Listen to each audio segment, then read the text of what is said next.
Okay, so welcome everyone. Die Torrens joined us. So maybe just start off with a check-in. Anything happening since we last spoke, Sue and John? Anything notable? Any difficulties arising? Any questions? Yeah, anything? We did the one out, well, the 45-minute meditation yesterday. I found that very good, actually. Okay. Good. On the text. Yeah. Oh, if we go, we'll get into more of a path to those. Work and that's quite a good to do it.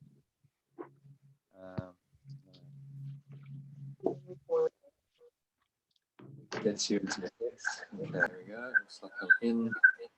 Oh, that's better.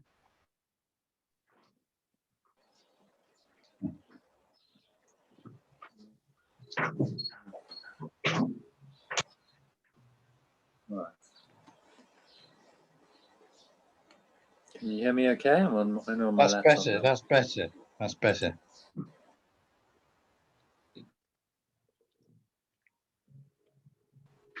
Ethernet connection here. Yeah, anything else to share? Any questions? Happy Father's Day, by the way. Thank you. You too. You too. Thank you. I hope you've been spoiled a bit. Sue, did you come to the party? Well, we went out for breakfast. Did you? Oh, that's nice. Okay. So anything arising for you, Sue? Anyone want to express, share, questions? Yeah. So we were reading that piece in the manual for teachers about trust. Mm-hmm. And I'm just sort of flicking through the index page and seeing all sorts of things that I want to read in the text and the manual for teachers, and just feeling overwhelmed with how much there is to do. Okay. Well, I'll just break it down to bite-sized chunks. That's all you need to do. It's like one section, one lesson at a time. So after the course finishes, if you choose to continue, there's a program for a year. Just work through the entire course. So you do one section a day, and then once we finish the text, go on to the manual for teachers, clarification of terms, the song of prayer, the psychotherapy purpose, process and practice, all those supplements. Because you can only really, I'd say realistically, you need to give yourself a year to do the course. It's a thick volume of work. It's just break it down into bite-sized chunks and just take it in manageable bits, and don't overwhelm yourself. And if you don't get it first time around, then you can come back the next year and cycle through it again. So it's all fine. At least it seems like this has sort of opened up some aspects of the course you weren't really studying. Yeah. Which is good, because it's there's a whole lot to it. It's not just the workbook. That's about a third of it. There's another 800 odd pages of, probably more if you include all the supplements as well, of some excellent material. Every as you know, every sentence there's meaning, there's profundity. Yes, there's that, but also everything is just leading to the same message, isn't it? Really. One consistent message, and he's just giving you various perspectives on it, different angles on it, different views, different understanding of really how you deal with the ego, because the ego is very complex. So it's unwinding all of that. But you know, he's pointing to the same truth all the time. And you know, eventually the course becomes unnecessary because you don't need all the pointers anymore. It starts to become a direct experience of it. But while you know, there's a process to it. While we still believe in the ego and there's still separation, then there needs to be this process to bring you back to that awareness. And that's what he's doing. Read though, you know, I read it and that sentence I have to look at over and over again to try and understand what he's saying. Well, that's good if you're reading it that way. It's like very mindfully, slowly. This is not a course you'd speed read. It really isn't. You're gonna miss, you know, you're gonna miss the essence of it. And it's to often dwell on these words, these sentences. Just go, okay, so what's he saying there? And then just pause and try and feel into it. Okay, so what's arising? Does it bring anything up for me? Am I feeling any kind of resistance? Is it bringing up any negativity? Am I feeling peace? Am I feeling love, joy? So the whole course really is actually designed to take you into an altered state, a meditative state. Even the text is written in Shakespearean iambic pentameter, much of it. It's poetic.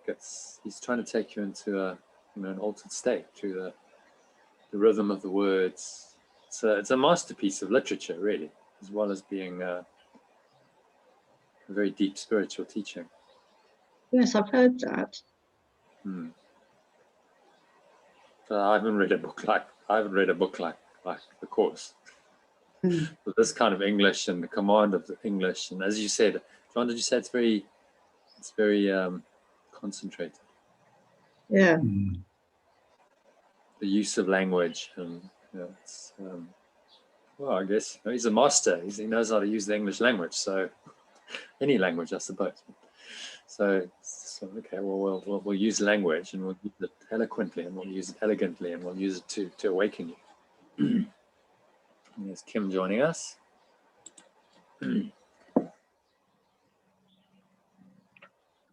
So yeah, so that's very good. Hopefully this is a deepening into the course for you, and when the 6 weeks is over, you continue with that process, and just break it down into bite-sized chunks. You don't have to read the whole course in a day. Just if you do one lesson in one section of the text, you're doing pretty well. Well, that's manageable, isn't it? It should be, yeah. When you're looking at a lesson is a page, 2 pages max generally. Some of them get quite long. I think the longest is about 4 pages, but generally it's a page or 2, sometimes less. And then I'm giving you breath breaks to help you practice those. And then the text, one section, okay, that's 2 pages, 2 to 3 pages average, sometimes a bit less. Probably average section is 2 to 3 pages, let's say. So, you know, you can read that in 5 or 10 minutes, maybe longer, maybe take longer. Or you can do it as part of your meditative practice. You do a guided meditation on it. Okay, I'll instead of reading it, I'll do it that way. I'll listen to it, go into an altered state. Okay, so it's about half an hour of your time. So just find a way to break it down into bite-sized chunks and just do it systematically. It's not a speed test. It's how deep you can understand it, resonate with it, feel into it. And you've got the rest of your life to do it. So there's no rush. No, just baby steps. And notice that feeling of stress and overwhelm as well, because it's probably a pattern, isn't it, for you? It is. If I don't get something straight away, then I give up usually. I have to get it. I've got no staying power. Okay. Well, the course does require some staying power. That's part of the process of mind training. So Okay, well, it's an opportunity to learn that as well. Patience, persistence, perseverance, staying power, all these good things are almost essential if you're going to study a work like this, because it is so concentrated. There's so much of it, and the concepts are really deep. And it doesn't matter how intellectually bright you are, you're going to still struggle with this, because he's taking you beyond the intellect. He's taking you into the very core of your thought system to start considering, well, who am I really? And often the intellect, the more intellectually bright you are, that's actually an obstacle, because you're invested in that. That's now part of your identity. So sometimes people are just more willing. You don't have to be an intellectual genius, just willingness, really. To say, okay, I'm willing to do this. I'm willing to be shown. Jesus, I'm accepting you as my teacher. Holy Spirit, you're my guide. You know, you show me, reveal this material to me in this progressive, systematic way at the pace that I can manage it. So there's no point overwhelming yourself and then, you know, you just decide, I'd rather give it all up because it's too much. Just take it step by step. Yeah, and it takes discipline as well to do it every day. Yeah, well, that's why I've created the course. So it's an introduction. It's a 6-week immersion. On your own, you might not be able to do this. Probably most people wouldn't. You're certainly not going to be doing live sessions. So then you do other things. So it's a structured, facilitated, guided process. And as I said, at the end of the 6 weeks, if you want to continue working through the entire course, then it's pretty much the same process, just less intense. We don't do 2 long discussion sessions a day, but they're two live sessions a day, 2 meditations. You can join for 20 minutes, lunchtime, 40 minutes in the evening, and just make it a regular part of your practice. Right. Life. So to help you to just stay with it, you know, okay, you know, if there's that structure, join the live sessions, that keeps me on track. Because unfortunately, too many people start the course with good intentions and then they fall off the wagon. They go, oh, this is too difficult. Requires too much discipline. I'm too busy with other stuff. The book gets put aside and sometimes not touched for years. Yeah. There's many courses many Course in Miracles. There've been apparently 3 million odd copies sold. Well, I bet you 90% of them are not being read. They're sitting on bookshelves somewhere. Yeah. Well, now you've got Kindle versions. You know, they're sitting on computers, on tablets. And they're not being read. So when you're ready, when the student is ready, then the teacher appears. That's how it works. Karen actually has a story to share about that. So. How's it, Karen? Welcome back. How was your trip? It was amazing. Thank you. Good. Yeah, you're looking pretty radiant and pink there.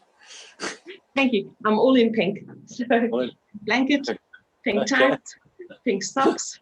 Okay. Cool. Is it cold there? It's well, I mean, we've been in Anchorage, which is on the south coast, for a week. So the air temperature was colder than the sea temperature. So, but it was about 20 degrees. Now it's about, I'm not sure, 7, 8. Oh, it's that cold and turbid. My office is the coldest room in the house. I'm dressed warmly. I was actually just thinking when you were talking about the Course in Miracles, I've actually got my laminated copy here. So I'll tell the story, because that sat for how many years? You didn't open it. So would you like me to tell the story? Yeah, by all means. Interested to hear. So I've pretty much searched my whole life for spirit and guidance, and been very lost at some points. And one day I just got a message to go and buy the Course in Miracles. So I did. And I You'd ordered this. obviously heard of the book, but it was just kind of random. Okay, buy this book. Yeah, it was linked to the disappearance of the universe, which is part of the story. So despite the fact that I've got a full bookcase full of books on spiritual stuff, most of it on healing and spiritual stuff, I bought this book through Amazon, and it sat literally till September last year in its cover. So that was for about 13 years. Yeah. 13 years. And one afternoon, it was during lockdown, and I was just meditating, and I was saying to myself, you know, Karen, you actually just have to find your way. And my phone buzzed next to me, and I looked at it, and there was this message from a friend of mine who was doing a program called Random Acts of Kindness. I thought, oh, I'll join that group. And the next thing I saw a message saying, okay, you know, it's lockdown and people are looking for their way and trying to find their way. And I'm offering free meditations. Now, I quit my corporate job December 2019, haven't been paid a cent since. And I thought, free meditations, but it feels good. I'm not just somebody to take something for free. It feels right. So I was busy like looking at this message, and another message came through on this group, and it said, this is not the platform for free meditations. So please remove yourself from this group. And I looked at this and I thought, and I pressed on Jono's number. I didn't even know who he was, from a bar of soap. And I pressed save. And as I pressed save, he deleted himself from the group. I actually got removed. She removed me. But, oh, my bad. Okay, so you got it removed.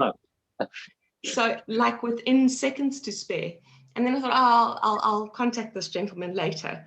And probably within about 2-3 minutes, I was like, contact him now. So I contacted him and I said, no, what are you all about? I'm trying to find my way and trying to find a decent spiritual program. Got a response from Jono immediately, joined the meditation that afternoon. And then the following Sunday, I had plans and they were cancelled. And so I said, okay, well, I'll join the afternoon med like we're doing now. So I didn't really know what it was all about, but I had this book on my desk, still in the sealed pack, not like it is now, covered. And I was thinking, okay, I'm really going to get into this book, but it doesn't make sense. None of this. I was reading when I was 4 years old. I was writing when I was 5. This doesn't make sense to me. And we had the first conversation, and I said, when it came to the check-in, it was like, I don't really talk to strangers, but this sounds very much like I should talk about this book that I once tried to read 15 years ago, called The Disappearance of the Universe by Gary Reynard. And Jono said, well, Karen, I really have to tell you this is the basis of the course. I said, oh, fantastic. Let me go find the book. Could I find that book for love or money? Searched this house high and low, and I have things like CDs in alphabetical order. I'm a little bit OCD. I peg things on the washing line with the same color pegs, but I could not find this book. Eventually, another lady on the course lent me her book, and I was like, and the whole joke became like Disappearance of the Universe, Disappearance of the Course of Miracles, and she lent me her book. Lo and behold, about 3-4 months later, I was looking for something, and I'd never go through, Bruce and my stuff that's his stuff. I put his washing away. That's about the size of it. And I was looking in the shrine for a little Hapona prayer that I had printed and laminated. Lo and behold, I lifted up this prayer, and there was The Disappearance of the Universe, my book that was actually shipped with A Course in Miracles, because when I ordered them, they didn't have a copy of The Disappearance of the Universe. So, and when I dug out the invoice, I realized it was 15 years ago that I ordered The Disappearance in 13, and it was 2 years until they shipped the books together. So yeah, I clearly know that I'm meant to be on this journey. Thank you to Jono for... It takes over a decade to be ready. It's interesting. Yeah. And thanks to Jono for the guidance and everything. He knows how much I love it. The other thing I've got is a full journal Actually, the one that we're doing today, I was supposed to go through to Pretoria, and I said to Bruce, sorry, I said I was going to return the dive gear, but when I looked at today's lesson, it's the whole descent into hell, which I wrote out and drew while we were going through it. It's a very, very interesting lesson today, and I trust and hope that you all enjoyed it as much as I did. And I'm here again. Great. And then, yeah, thanks for sharing that little story. We all have our own path, don't we?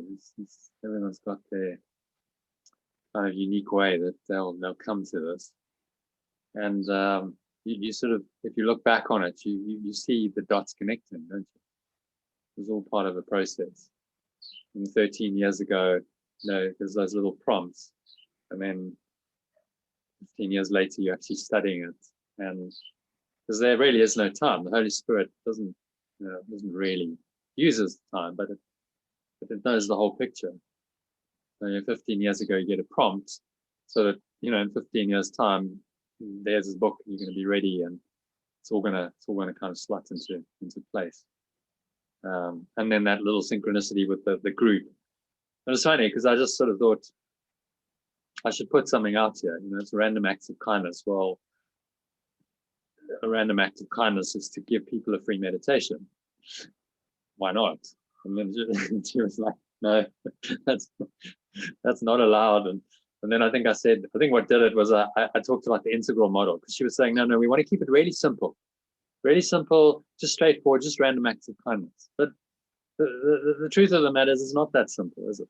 So is that simple? We want to just do random acts of kindness, and the world would be a kind place, and happy days. We'd all be happy. We'd be fine, because random acts of kindness would be the answer.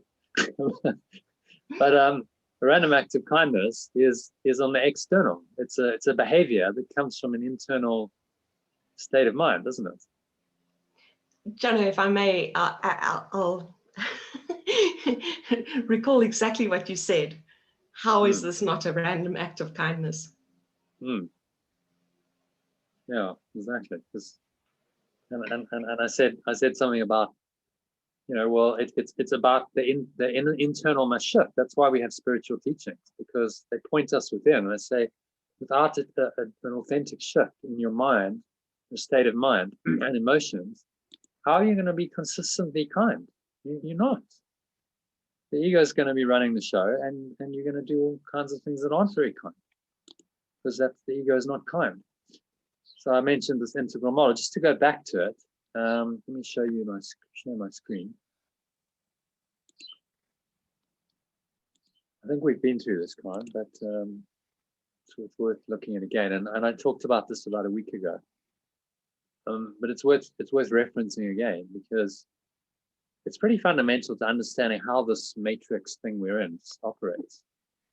So on the external level, the behavioral level, that individual exterior, that is where a random act of kindness would sit. That's the behavioral effect of an intention that's on the inner. So the lady who ran the group just wanted to keep it on the behavioral level. So, okay, well, we're just going to talk about the actual act rather than what motivates them or inspires them, which is not to see the whole picture, is it? You can't have one without the other. The two are integrally linked, hence the integral model. And then on the collective level, if everyone starts being more loving, more peaceful, then we start to have a culture like that.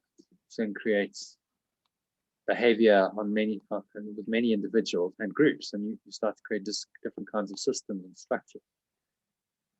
But it starts within. You can't be kind if there's not love and kindness going on in your mind. And that's all I said. And then I got removed from the group.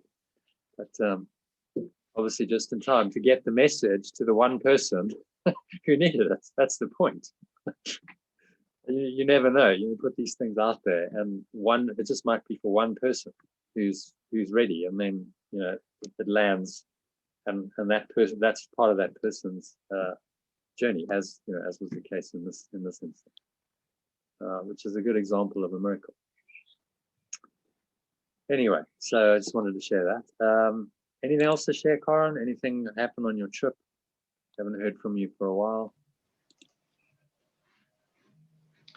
Oh, it was absolutely amazing. We went down there with the view of doing a few dives. We booked 5 days, and we were supposed to be going to the Red Sea last year. Obviously, COVID hit and we couldn't. And then January, February, we made a call as to whether we wanted to go this year or not. And I said, I've just got to trust my guidance and, you know, the messages, because as much as we want to go to the Red Sea and use our trip up because it's a non-refundable trip, I said to Bruce, I have a feeling that by June we will be in severe lockdown again. Funny enough is we would have been leaving in, I think, a few days' time for the Red Sea. And we're in lockdown. And there's all sorts of things going on. And if we had tested positive for COVID, we would have had to self-isolate in Egypt for 14 days away from any commercial diving resorts and stuff. So we rescheduled the trip and said, okay, well, we'll go down to Sodwana. Then something else happened and we couldn't go to Sodwana, so we went to Ankamas. We planned to do 5 days. We said, okay, well, you know, we'll do as much diving as we could, provided our bodies and ears and back and everything held out. And we ended up doing, 16 dives in 7 days. That means we did 5 double tanks. That's like going out to the sea with 4 cylinders each. And then we went out and did 2 triple tanks, which is like going out on a boat with a whole bunch of cylinders, and you do 3 dives. I mean, there was a point when we actually spent 8 hours in a wetsuit.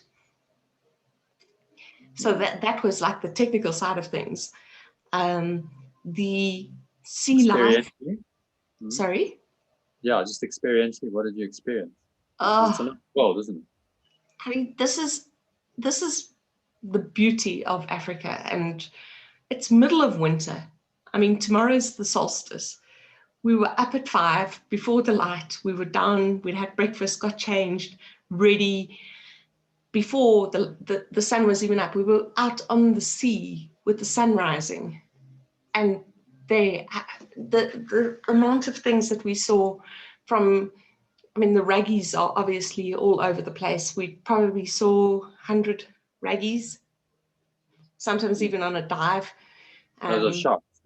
Yeah, a ragged-toothed shark.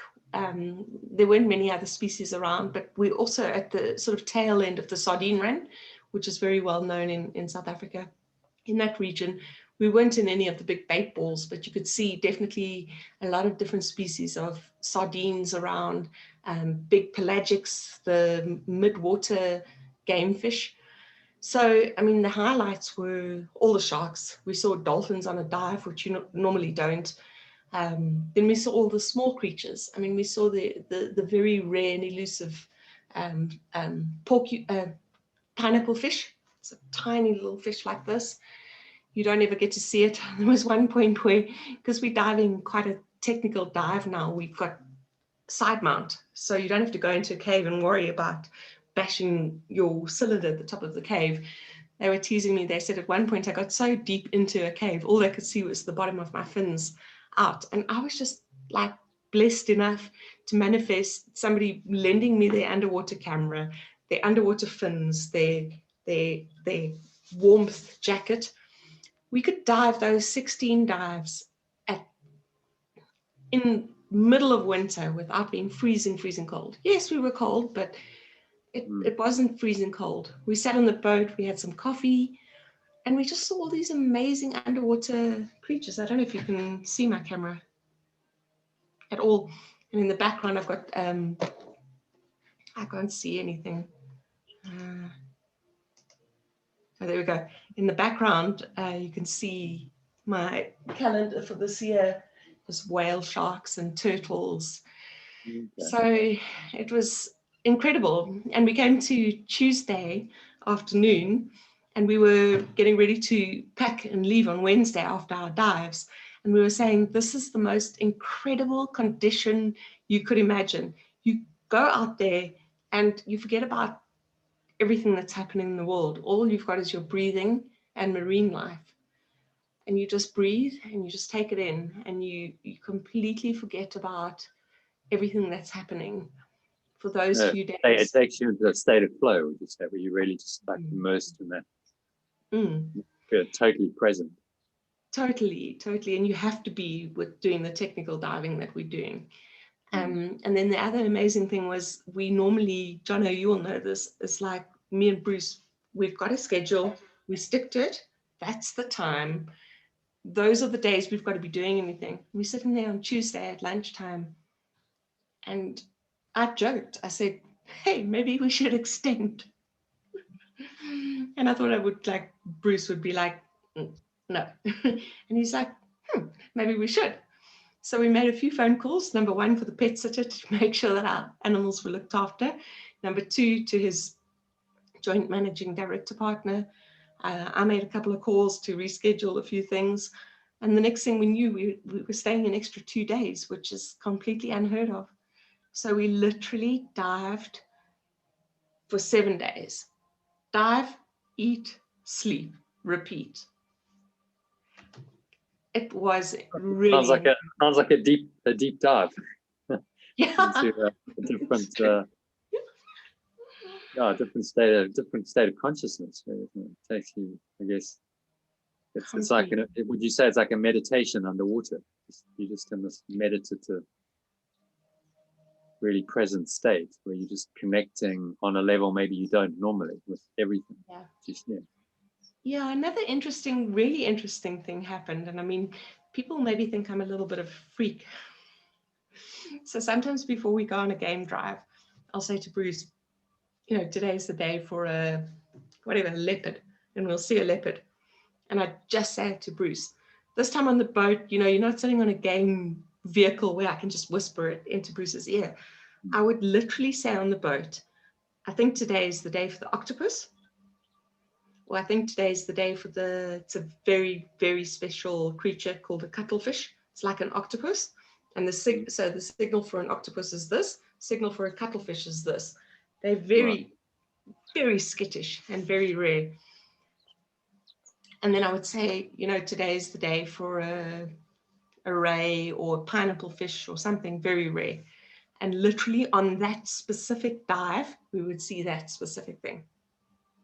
And we would get up to the boat, and these people were like, how did you know that before the dive, Kari?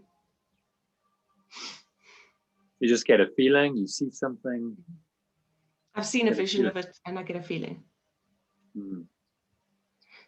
So that for me is like the course is opening up a feeling of trust in my ability, because I blocked it for many years. So yeah, the diving was amazing. I must admit there was quite a lot of stuff going on in my head, Jono. I'm possibly about to step away from the business. I'm busy preparing on the side to look for a potential consultancy job, just to get some distance from my business and my business partner. And a lot of the times I found myself thinking on the boat and saying, like, don't think about it, you're on holiday. But on the counter side, think about it, because this is when the messages are coming. This is when the guidance is coming, not when you're sitting freaked out in front of your desk, stressed. Just let it flow. So I've got a few ideas. So maybe at some point this week, Jono, you and I can have a chat, if that's okay with you. Yeah, sure. After a session or something. No, I mean during one of the sessions. I don't mind sharing the rest of the team. Yeah, we're going to start getting into your, higher purpose and what, how you actually live this and where you seem to be guided. And it really is about listening to the guidance in a relaxed way. And so for you, obviously going to dive is kind of your meditation. You go and you go into an altered state, you get relaxed, and that's when lessons can come through, and that can be hugely valuable. Just take that time out and, okay, let me be open and let me listen and be guided, because the guidance that you get in a state like that can be so helpful, can resolve problems that seem to be insoluble fairly quickly. So it's really worth taking the time out. On one level, the ego might say, well, it's a waste of time. You're not being productive, but sometimes that's the best thing you can do. Because doing the same thing over and over again and expecting a different result is insanity, as Einstein said. So it's go into a different state of mind, allow the Holy Spirit to come through, and it might give you guidance that saves you years, saves you an enormous amount of time, wasted effort, stress, suffering, and you just needed to get clear and get the guidance. So this isn't about working hard, it's about really being smart, how you use your time, and it's about getting into the right state of mind. And if you need to go diving to do that, by all means, or meditation, there's many ways of getting into that altered state. For you, obviously, diving is really works, and it's just a break, taking a break away from your normal environment. It's very helpful. I did something similar last month. I just took a break for 10 days and just did 10 days of silent meditation, total phase shift from what I'd been doing. And it changes your state of mind. You allow other things to come through, and that can be hugely valuable. And miracles flow from that. I've seen the benefits of doing that, making that decision already. So it's really about being tuned in to what you need to do, and listening to it. So Holy Spirit might give you the guidance to go and do a silent retreat, or go for 7 days diving, or whatever it is, and then you listen to it, because that's the next step in the plan. That's how you then get there. You get the next bit of guidance. If you stay stuck in the same pattern, then very difficult for the Holy Spirit to help you. If you're just thinking the same thoughts, doing the same thing, thinking the same thoughts, feeling the same emotion over and over, you're in a rut. Although in this 6-week online course, you're not physically going anywhere. You are taking some time every day. You're taking time out of your normal routine to immerse yourself in something different. So you try to mimic some of that, and give the Holy Spirit some space to speak to you. Okay, thanks for sharing, Kai. Kim, anything to, I know you said you have to go at some point, so can you share anything, and then we'll get into a little bit of theory. Anything happening for you? Yeah, it's been, sorry, my Video, yeah. it was hidden. Okay. Yeah, it's been so far a good weekend. I think today was a little bit about getting logistics to flow. But I think I joined a bit late because I'm moving out of the place today, and there's some things to sort out, but I don't want to get attached to, okay, I'm late for the session, or, things just will work out how they're meant to work out. That makes sense. Instead of getting upset about it, just well, it is what it is, but it's not the end of the world, not that I get that, it's gonna, but you can get quite I can get a bit irritable about those kind of things, and I'm just chose not to. I felt like it's coming, and then it's well, okay, so observe it and let it go. Yeah, just well, what's the worst? Nothing really bad's gonna happen anyway, and it's like you keep saying, do what you can, join what you can.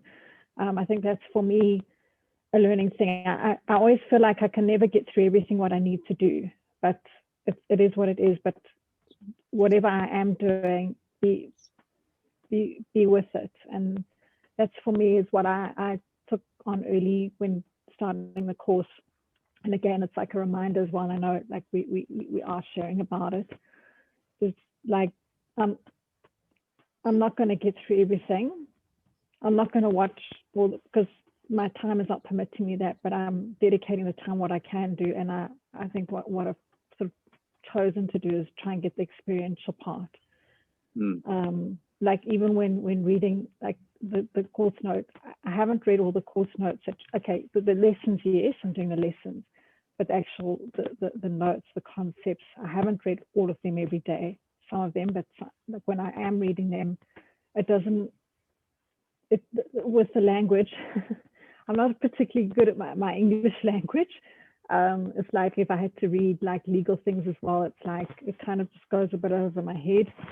But I'm reading it anyway when I can, and I'm just taking what she's saying as like, well, you know, like I did the guided meditation as well. I think I fell asleep, but I was very late because I could only get that done very late last night. So maybe I was also just tired. But it's like I think I know sometimes with the brain, sometimes it kind of when you try to not understand everything and it goes a bit over the head. Sometimes you can just feel tired and you can fall asleep. So look, it is what it is. I'll get them. I just have to trust that I'll get the message when I'm meant to, you know, so that's kind of how I'm navigating all of this. And I feel like the things that I have had to do over this last 2-3 days, like I think from when I was spoke to on Thursday evening until now, even my working day was better on the Friday already with those situations that came up. Like maybe exercise did help a bit somehow because, you know, again, it's also like not doing things alone. ACIM will help, or, you know, there are things that maybe you don't have all the information yet to make decisions on. So don't just build up this perceptional story just yet. You know, sometimes it's like, okay, well, this needs to be parked until at some time I have more information. So it's those things are coming into play. And then, yeah, I just want to share with Karen as well, like I must say, wow, your dive trip sounded amazing. I did my course in the Red Sea in 2000. It was my only experience. I've done actual scuba diving, and I've been lucky to go to the Barrier Reef and do the snorkeling. And I just like, the feeling is just amazing. You took me back to that, and it's like, it feels like in another world, and it's like I actually could live under there. They really had to chase me to get out the water when I was in Australia because I feel so content and just like, yeah. So I'm inspired to now go again. I'm having a chat with my husband tonight. I'm like, we have to make a plan to get somewhere, even if it, you know, Sudwana, that was just like, wow. I really like, that's one of my heart place to go to is underwater, seeing the underwater scene, and and even the snorkeling. Like I didn't get more technical into my dive course. I actually gave that a break. We had the opportunity to do the advanced, and I just did a couple of other dives because I felt a bit tired. They were going to take us deeper, and I didn't think I could go the very next day doing that. But yeah, the kind of contentment and joy being there for me is very inspirational. So thank you for sharing that, because now I feel I have to get there sooner again. It's been way too long. Yeah. If I may, Kim, where are you based? In Joburg, yeah. Okay, so you're welcome to take my number. We've got the most amazing, incredible dive school that we dived through. We did shark awareness, and we were asked to come up with like creative ideas and inspired ideas to work on saving the oceans and the sharks and everything. So I meditated on one of Jono's meds, and I came up with this idea to basically help with the mako sharks and create awareness on the mako sharks. And in the meditation, I got that we would all write emails to the lady Barbara, who's responsible for this whole global project. And we would do drafts, and we also did I don't have them here in my office, but we did a lucky draw underwater, which I instigated, and I wrote all the numbers on all the marbles. Have you ever tried to write on marbles in waterproof stuff? So we wrote all the numbers down, and then we took all the marbles down in a bag, and then I hate being on film. You'll see I cut my video. And I was asked to actually do, as like the founder of the project, to do the lucky draw underwater at like 25 meters deep. And I felt really good about it. And then they said, no, we're filming it. I'm like, okay, I've got scuba diving master. But I actually was the first entrant into the draw, because I said, I'll buy the first ticket. And I then drew number 18 or whatever it was. And then I drew number 1. And that was my number. So I gave it back into the project. So I'm a firm believer that, like, when you do something for something, and then you do something for something further than that, that it brings a certain energy and a certain karma back to you. So yeah, and apparently the contribution that we made went like way to the global head office and stuff like that. That's not really important for me. What was important for me was actually just doing something for a cause that really means something. So if you ever need any equipment or any guidance on any diving, trust me, we've got the right people. They're amazing. Oh, thank you. I think I will. By all means, Not late. Thank you, get in touch. Karen's on the group, Kim. So yes, her number's there. So if you want to do a private WhatsApp call or whatever, by all means. That's the value of community. You just never know what's going to happen in these live interactions. That's why I say, if you're going to choose to do a session, do the live one, because you never know what's going to happen. You interact with people. There's all kinds of little synchronicities. Like for you, that just took you back into a really nice experience. Here's an idea for both of you. How about you run a retreat where you take people diving? Well, I used to do dolphin. I mean, you came on one. We just did the dolphins, which was one level. It was really nice, just snorkeling and you see the dolphins. Yes, and of course that was amazing. It was so quick around you, but it was also amazing. I actually, you remember taking me back there as well. Yeah, we didn't get to go on all of ours because of the conditions, I remember. But we did have that fleeting moments of them around us. That was incredible. Yeah. So, who knows? Maybe there's some kind of collaboration there. Just go with the flow. Really, that's what it's about. And the Holy Spirit seems to know.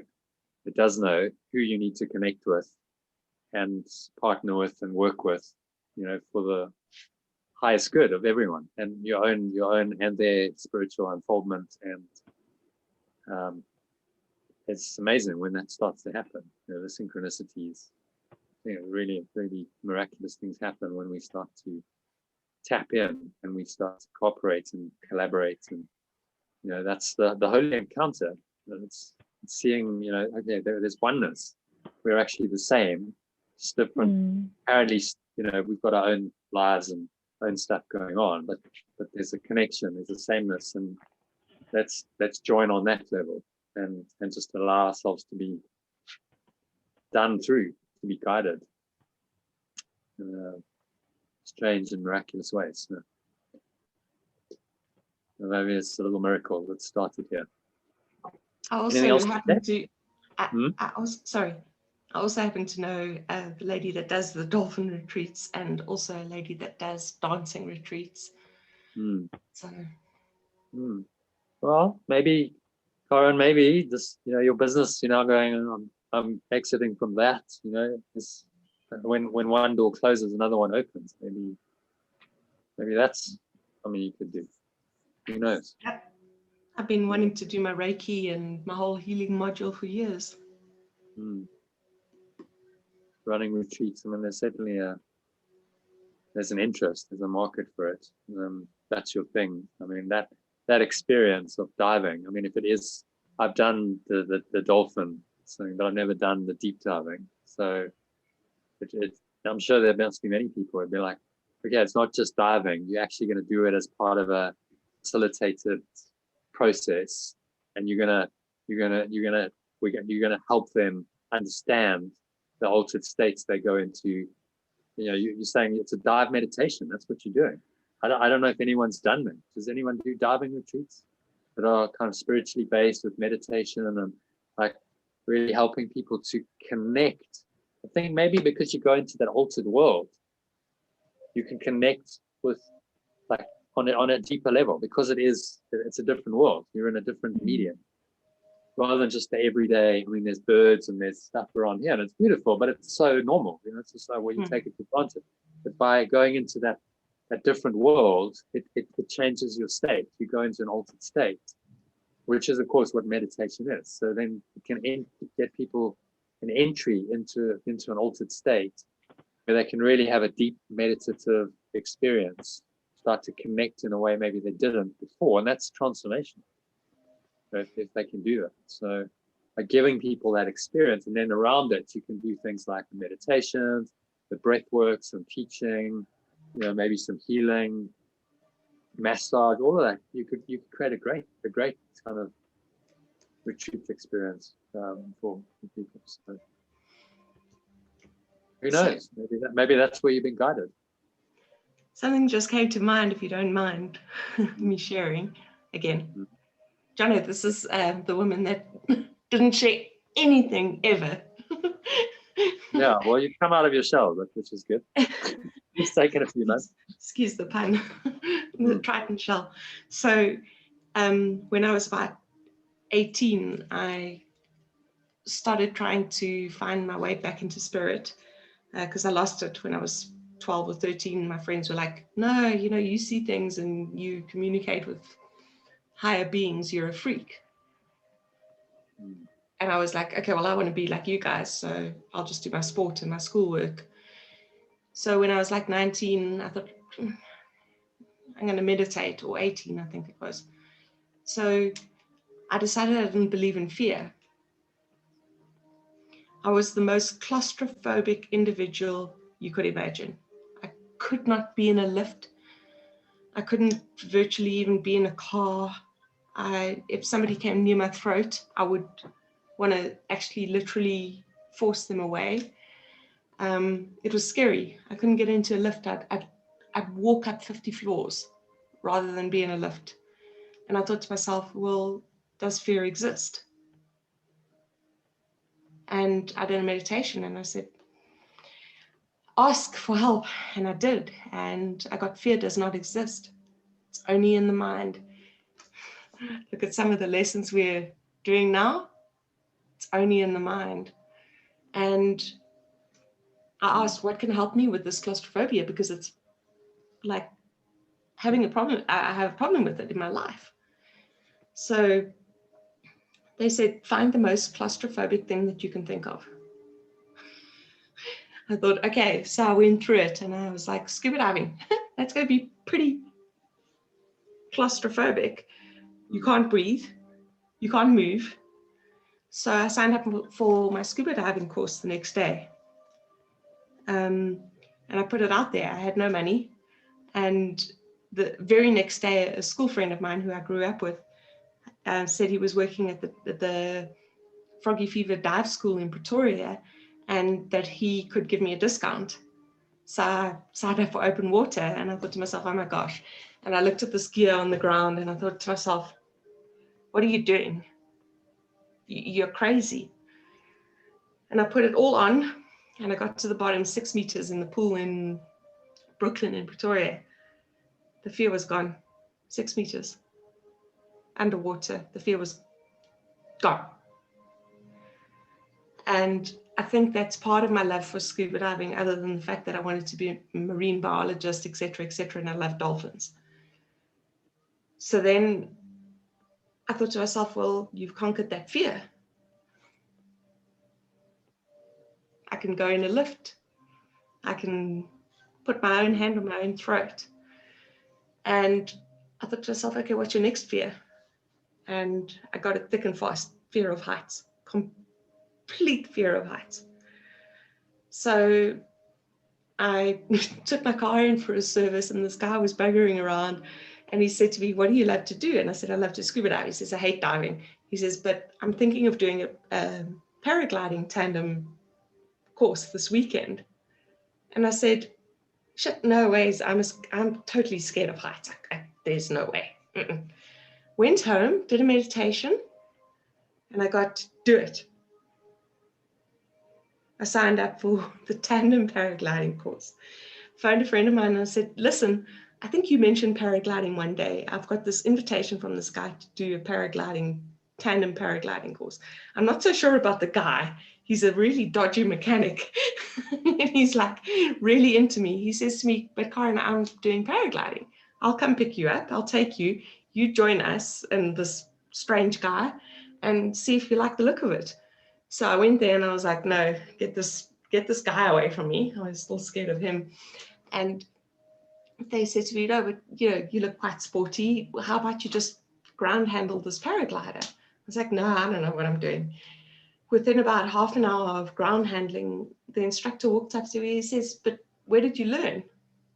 I said to him, my first time ever touching a paraglider. He says, I'm going to give you 2 hours.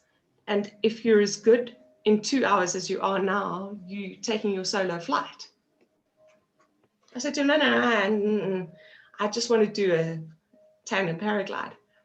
Anyway, 2 hours later, I was standing on the side of a mountain, paraglide in my hand, and I did my solo flight. Became a paraglider pilot, and the fear was gone. It was very interesting, how the spirit guides you. So you're getting the messages, and then you did what you feared, and the fear disappears. That's how it works, isn't it?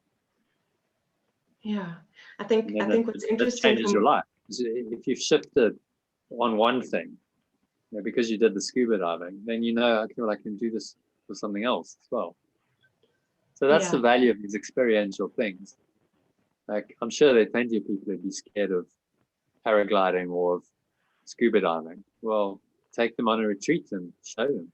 Okay, I'll show you how to have conquer your fear, number one, and go into an altered state. And once you've had that experience, you're never the same. There's a shift that is life changing. The person's going to remember that for the rest of their life, because they've just gone out of their fear into an expanded state. And you go, wow, this is possible. I can do this. One reference experience like that can change their life completely, because they can then say, well, I can do this again. Like, whatever I'm fearing, if I'm able to go into the same state, just not fear, and allow the spirit to come in and just remove the fear, then I can handle anything. Well, yeah, thanks for sharing that. It's all very inspiring. I had an experience like that on the squash court, which I've mentioned to everyone. That was it was just, I went into a totally altered state, and I broke through to another level, and I'd say that was life-changing. I never went back to that same level of fear and self-control and doubt, and it really broke me through into a different reality. It was, once you've done that once, it's possible. I possibly wouldn't be doing what I'm doing now if I hadn't had that experience. So one experience can change your life. Okay, so I think we've all shared. Anyone got anything else? Any questions, comments? Otherwise, I'm going to move on to this. Can you all see that?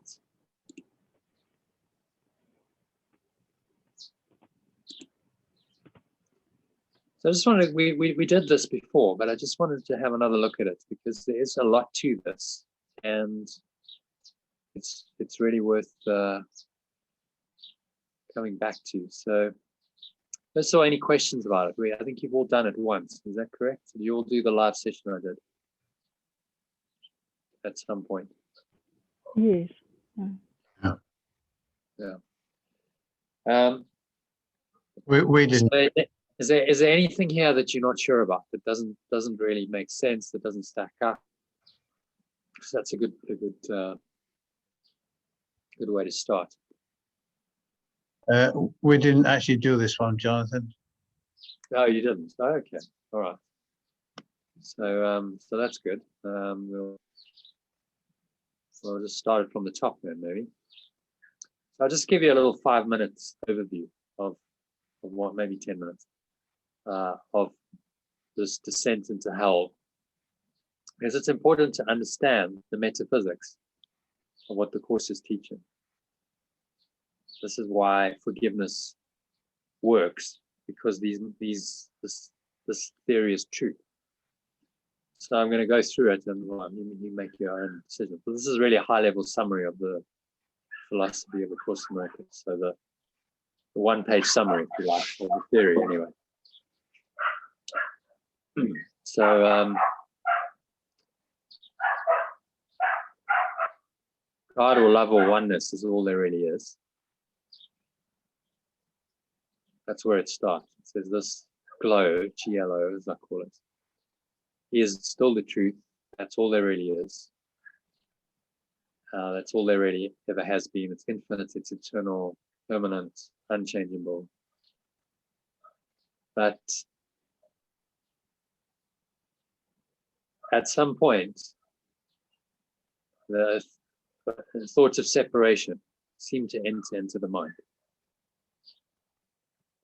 And of course, you can ask, well, how did the separation happen? Why did it happen? If there's only perfect oneness, perfect love. The truth is, it never really happened. That's what the Course is teaching. However, we think it happened. So he's dealing with us in our illusory state, within a thought system based on a single error. Saying there's only one error, which is the thought that you're something other than perfect love. And that's the meaning of the separation, or the fall, literally, because we fell down the ladder of separation. And that thought of separation gives rise to the ego, which in Latin means I am. That's a sense of a separate self. Because we believed it. If we'd simply gone, oh, that's a ridiculous idea, just forget it and return to God, love, or oneness, well, there would have been no drama. But the problem is that thought tempted us. Oh, that could be interesting. I could have my own identity. Separate from love or oneness. My own special self. That's what the ego is. This has been called other things in other teachings, the universal mind. It's the mind that gave rise to the universe. The Gnostics called it the universal mind. Demiurge, Satan, many names for it. It's the thought of something other than God, essentially. If you believe that, the consequences of this now start to unfold. So we've created a false cause, now we have false effects. So first effect of this thought is the idea of individuality. So that means in, division, which is separation, and duality. So this is individuality relies on separation and duality, a split mind, in order to have any kind of existence. Of course, it's saying, well, this is the problem. You now believe from one split, you now fragment further, and you now believe in the idea that you can be an individual self with a separate identity. So sin is just separate identity name. As soon as you name, you give that identity a reality, what have you done? You've apparently destroyed oneness. Because oneness and a separate identity cannot exist simultaneously. It's one or the other. So remember, this is the ego's fundamental principle. The governing principle of the ego is one or the other. In order for me to exist, God or love or oneness cannot exist. Because perfect oneness contradicts my individual identity. There you have the fundamental split in the mind. And of course, it's saying that is the source of all of your trouble. That's the source, in fact, of the entire false world, this physical universe we seem to live in. So now we've done this apparently in our mind. We have this sense of guilt or the sin of destroying God or love or oneness. This is where guilt and sin arise. We think we've really done that. We think it's real, it's true, and it's permanent. And now there's this horrible guilt that arises in the mind. This terrible sin we think we've committed for doing this, which is not true because the thought of separation isn't true. But in our minds, we're believing it's true. That's the problem. Our belief gives it some kind of reality, some kind of power. And so that now has some equally undesirable consequences. We now have false expectation of punishment appearing real. That's an acronym for fear, or false evidence appearing real. You might have seen that as well. It's these expectations. All fear is an expectation. What are you expecting? You're expecting something to go wrong. Well, what's that? Accept a form of punishment. And guilt demands punishment. So fear is a natural consequence of guilt. The two are totally interconnected. We just don't see that because apparently we're fearing something external to us. We think, oh, the fear is of heights or the fear is of claustrophobia. But actually the real fear is of this terrible idea of a fearful, wrathful, vengeful God that we've created. We think that we've really destroyed God, love or oneness. And we're in a totally illogical way. The ego then believes, no, well, although you've destroyed it, God's now going to come back and destroy you. And although that's evidently impossible if you've actually managed to destroy God, the ego is an impossible thought system, so it's not logical. This is an illusion, this fearful, wrathful, separate God, which is the God of many traditional religions. God of the Old Testament, pretty fearful, wrathful, vengeful guy. If you didn't do what he wanted, he'd punish you. There was a lot of fear of God. It wasn't a kind, loving God at all. A God based on guilt and fear and vengeance, which is the God of the ego. So this is the God we made in our own image, right? This is the God the ego makes as a replacement for the true God, perfect love or oneness. Now you have all of this going on in the mind. The ego, you're in a state of interbulation. There's all this guilt and sin and fear going on. And the ego tells you, well, run away. You've got to go somewhere very quickly. You've got to do something because God's going to get you. And I've got a plan. Why don't we run away to a place where God cannot enter? And this was the basis of the creation of this apparently real, but illusory physical universe. Because the ego said, follow me and we'll go into a place where God can't enter and you'll be safe.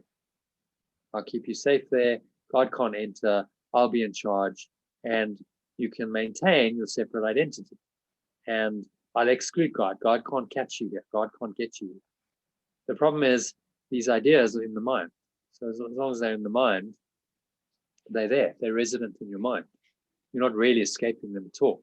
What they do is they just play themselves out over and over in the separated world that you've apparently created.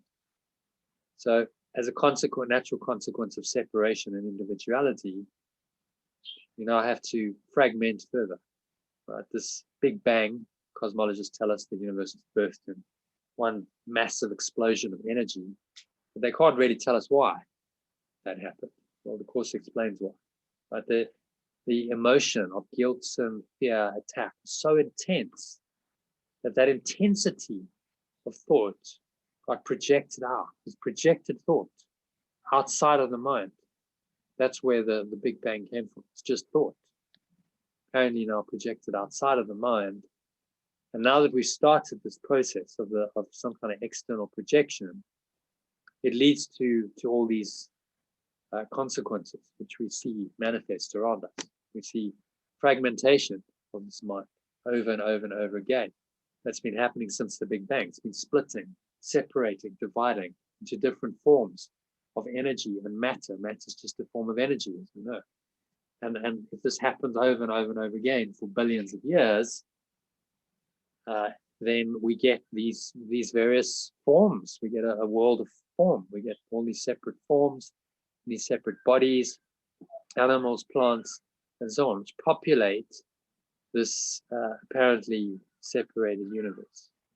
Apparently the universe where separation is true, the governing principle of this universe is separation, and that gets played out through all of these forms. Each one seems to have its own identity because it's in the body. And so what's happened over billions of years is the evolution of increasingly complex and sophisticated separate forms of life. Okay? So ego specializes in complexity, all the sophistication. People go, wow, it's amazing. Look, how did this happen? We've got a tree, we've got butterflies, we've got all the complexity that's gone into making this. How is this possible? It's amazing. It's wonderful. The problem is that everything here doesn't last. Everything dies. So we have a very temporary existence in a form which is very temporary, very fragile. It's ultimately going to age and to die. We know that. No form lasts forever.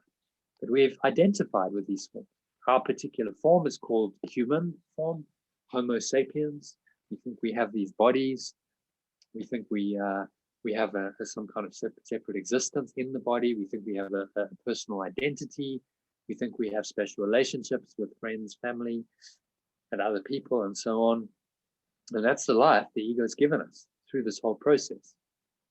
It's taken billions of years, but that's how we end up on a seemingly separated planet in a random galaxy called the Milky Way in the solar system.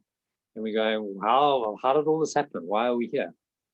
And what happens at every level of the mind, when you come down the ladder, is there's a veil that comes over at every level. So you can't remember. You forget each step as you go down the ladder. That's part of the ego's defense mechanism. So you've forgotten what you've done. You're now in a world that really doesn't seem to make much sense, trying to figure out, well, how did I get here? Why did I get here? What's it really all about? And most people don't concern themselves too much with these kinds of questions. They just go, well, this is what it is. This is what life is presenting me with. So let me try and make the best of it. So they try and live the best life they can as a human being. They have various goals, dreams, desires, fears, expectations related to their human form, all very temporary, bound up in time and space. And they are not connected to God or love or oneness. Well, they are still, but they've denied it. So that can come through sometimes.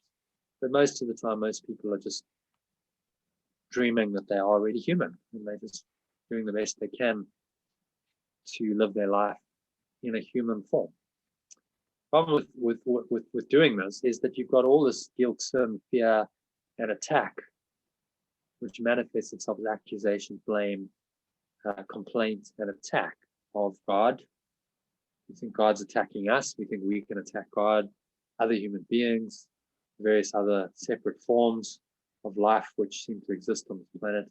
All of that seems to be separate. It seems to continuously be in conflict. It seems to be this ABC of accusation, blame, and complaint going on all the time in your mind. And these things are really just a projection. They're a projection of subconscious guilt to try and get rid of it. We don't want to deal with the guilt ourselves. So now we've created the illusion of separation, and we project that guilt outwards onto others. And that's why we are so obsessed with blaming. I see we're getting some feedback going on here. Colin. You're in class. Okay, just disconnect some of the other one. So that's the ego's program, is accusation, blame, complaint, attack. The more you play that game, the more the guilt, the fear of attack, and the projection of that guilt in the form of accusation, blame, and counterattack, so defense and attack, become the ego's game. The more you play that game, the more it seems to be real. The more you spin around in this dream. Really, it's just a very unpleasant. It's a nightmare, really. The more it confirms that you really are an individual, you have a separate identity. You really have separated from God. You have a body. You are a victim of a pretty unfair, cruel world. And you're doomed to live a pretty helpless, enervated little life, which is hell. helpless, enervated little life of limitation, lack, loneliness, and suffering before your body dies. That's pretty much the lowest self-concept you can have. The idea that you're a victim of the world, that this is all it is here. Ultimately, everything leads to death. The limitation, the lack, the loneliness, the sense of abandonment, the suffering, the aging, the death, these are all real, and it's not a very happy reality as well. You can feel very, very alone, very despairing if you believe in the story. So there really is there's no ultimate point to it. That's what Jesus is trying to teach us. There is no point to any of this. It's all false. It's all illusory. There was never any point to the ego or to anything that's made up. The world, the physical universe, the whole story really just needs to be done away with by returning your mind to oneness. So the path that he's given us is, as these things manifest in our experience, and we see that we see and experience the fear, the guilt, the sin, the attack, all the forms of it in this world, we look at it consciously and we remind ourselves that this isn't real. This is all part of an illusory thought system, which you can let go of. You don't have to believe in this. You don't have to honor it. You don't have to act on it. And as you're doing that process of radical forgiveness starts to correct your mind and teach your mind that actually only God or love or oneness is really true and real. That's your true identity, and nothing else is true. Hallelujah. Thank God. None of this is true, which means you can let go of it all. You can undo it all, and you can return your mind to perfect oneness. And your only job as a human being is to do that, is to climb back up the ladder, to transcend this pretty insane, destructive thought system of the ego, and return your mind to oneness completely. And that is a journey, because as you go in life, these things keep cropping up. You're gonna keep seeing the same kinds of patterns cropping up, especially if we've all got them resident in our subconscious. But if you deal with them consciously in a forgiving way, then you are interpreting them truly, and that is your way out of the dream. If you choose to believe in them, then you get sucked into the dream further and further, and you'll just get more and more miserable. End up just believing you're the victim of the world. There's no way out. And often, people really believe that. They might, they'll ultimately just destroy themselves. They commit suicide fast, suddenly, or they do it slowly through poor lifestyle habits, just bad thinking. They're heading on a downward spiral to death ultimately, because then the ego says, well, that's escape from all the miseries, die. Unfortunately, if you haven't corrected all of this, it's still in the mind. You have to undo it. If it's still in the mind, well, you'll come back to another life, another body, have another life where you experience all of this again, until you really are willing to go completely to God, love, and oneness, and return your mind to it. So that's a little high-level overview in, I don't know, almost 10, 15 minutes. Any questions about that? Is there anything you're not sure about? Anything you want me to go over again? No, well, I think that's useful, actually, Jonathan. Thanks for doing that. Good. My pleasure. Yeah, it's a high-level overview of the theory of the course, and it explains why forgiveness works. Because as these things crop up in your awareness, thoughts and emotions of the ego, if you deny them, you say these simply aren't true, and I'm willing to let them go, and you don't think them, you don't experience the emotions anymore, you're undoing the very essence of the ego. It is comprised of all of these thoughts and emotions, which ultimately come from one single thought of separation. It's called the tiny mad idea of separation. Led to all of it. So if that's what gave birth to all of it, what he's trying to do is take you all the way back up the ladder to where you get to the point that you realize, okay, this was only one idea, one tiny mad idea, and all of this came from it. Why don't I just erase that idea? I don't have to believe that idea is true in any way, shape, or form. When you can get to that point, and you're willing to let go of the idea of separation as a concept, then God is restored to your awareness. Father, love, and oneness will come automatically because there's no separation. Well, what's left? Form pure formless awareness. Call that whatever you want. God, love, oneness. None of the effects of separation exist anymore. The physical universe disappears. Hence the title of Gary Renard's book, The Disappearance of the Universe. That's what the Course is ultimately saying. The entire physical universe will disappear. That may seem impossible. It's like, how can this all disappear? But it's just a state of mind. And it can disappear for you the moment you're really willing to go to God. It's just an illusion in your mind. It was never real anyway. It's a hallucination. So the hallucination will simply disappear and you won't exist for you anymore. Other people might still believe in it, but you've gone to eternity. It won't matter for you. And it's using the term Big Bang as in used by physicists. Yeah, the cosmologists and physicists talk about this Big Bang, which seems to be the most accepted model of how the universe came into being. And they can talk about what happened after that, from time zero. Then they start, all the models start. So, okay, what happened at time zero? I actually listened to a talk by a quantum physicist given in Cambridge, and in the talk he said one sentence, and then he just moved on. He said, "Oh well, when we get to time zero, we don't know what happened before that." Yeah. And then he went, "Okay, on with our quantum." That was it. One sentence. Okay, hang on, just pause there. We get to time zero, we have no idea what happened before that. Okay, so in other words, all of your models break down at time zero. There was no time. Yeah. Maybe you should pause a little bit and ask about that instead of just glossing over. And no, but we really want to understand what happened after that. And they're trying to get a better model of, explaining the universe, the grand unified theory that Einstein was after. And they're down this whole track, down the rabbit hole of separation, without pausing to go, okay, but hang on, let's go back to time zero then. Shouldn't we be asking, okay, well, what's that thing? But of course, that's a spiritual question.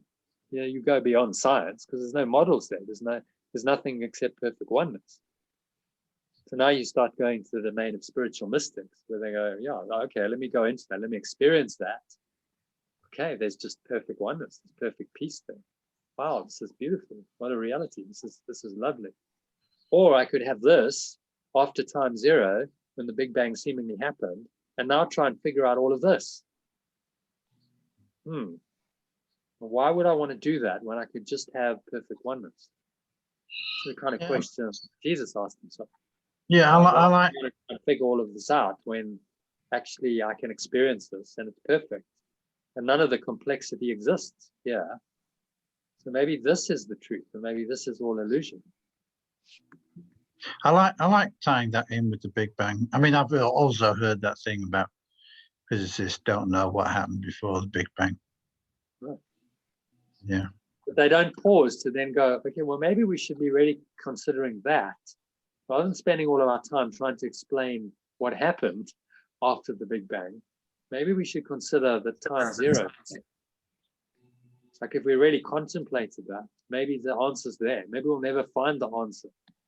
Because what are they trying to do? They're trying to find some grand unified theory based within a thought system based on separation. You're never going to do it, are you? It's a thought system that denies unity. So how are you going to find unity within separation? The only way you do it is look beyond it. Which is why Einstein failed. If you know Einstein's history, probably the greatest scientist who ever lived, arguably. And the first half of his career was very productive. He was, doing his all of his theories, special theory of relativity, general theory of relativity, and doing some really groundbreaking stuff. And then I think he hits a point. It was like, okay, but I'm looking for the unification here, and he couldn't find it. He could never unify. There's four forces in the universe: the strong nuclear force, weak nuclear force, gravity, and electromagnetism. And he couldn't find any way of reconciling them, and they still haven't. They've got something called the standard model, but it, by their own admission, it's not complete, because you're never going to find the perfect unity within a thought system based on separation. Well, I mean, Past.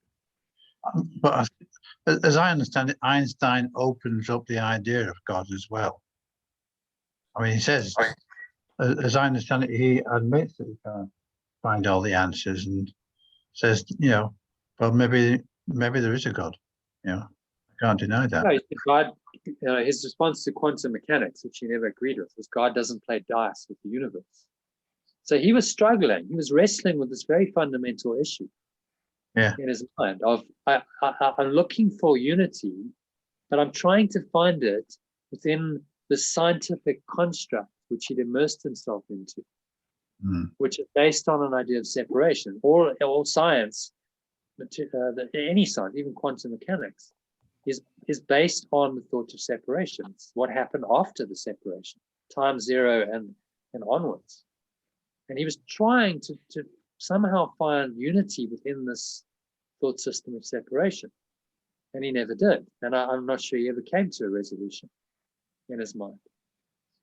He was looking for unity, and Jesus simply said, you're never going to find it in here. Don't look where it's not. If you look within an illusion for unity, you'll never find it. You might see signs of it, but those signs are just pointers. They're signposts to lead you back to the truth, to the one mind, to the one reality that is still true, that always was, always is, always was. That's base reality, the ground of being, whatever you want to call this, that existed before the separation, before this whole mad thing came into being. It still exists. It hasn't gone away because it's eternal, and it always will exist.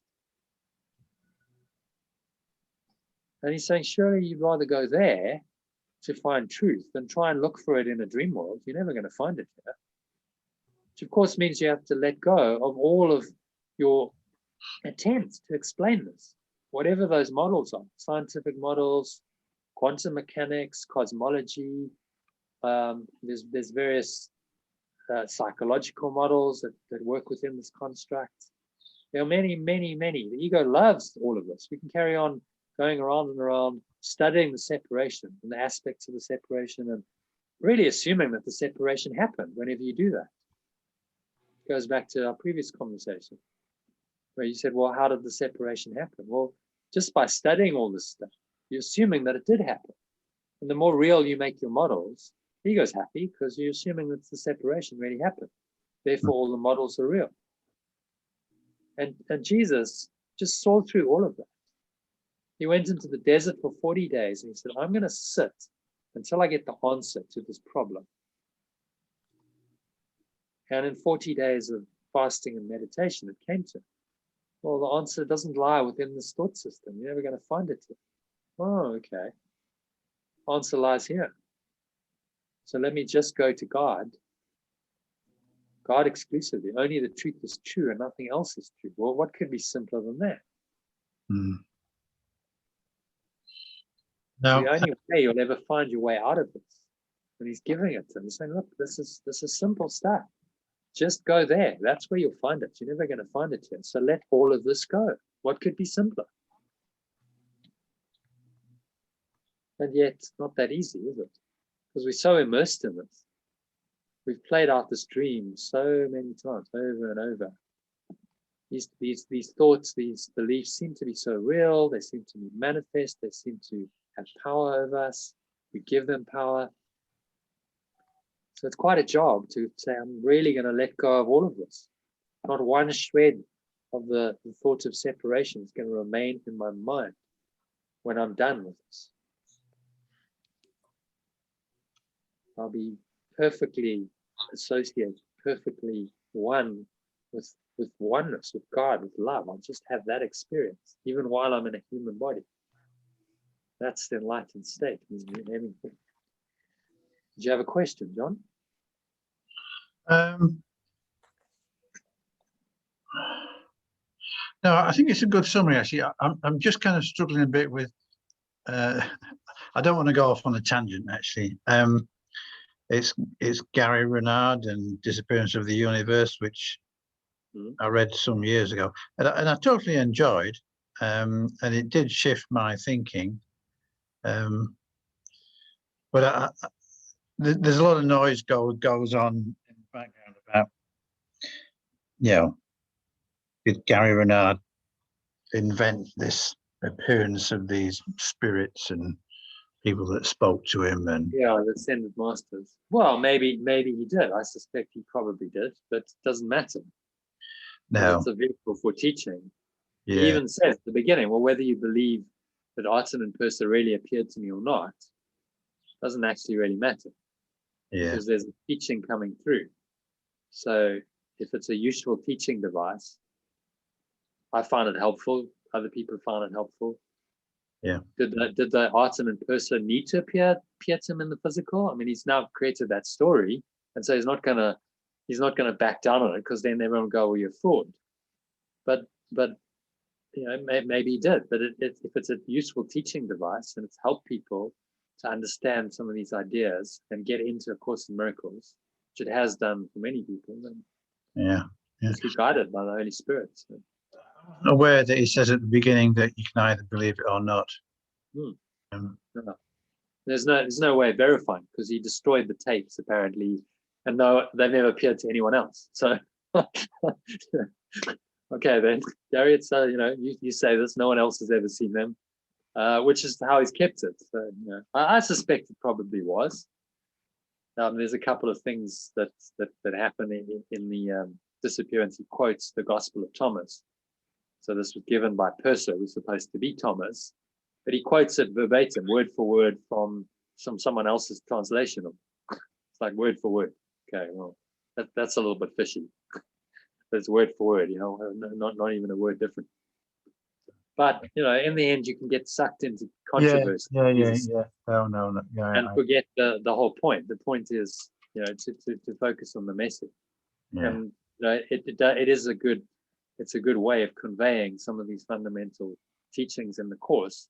Yeah, in a kind of quite a light-hearted way. It's a bit of joking.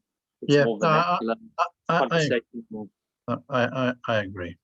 I mean, it's just I just have this thing goes on every time. Yeah.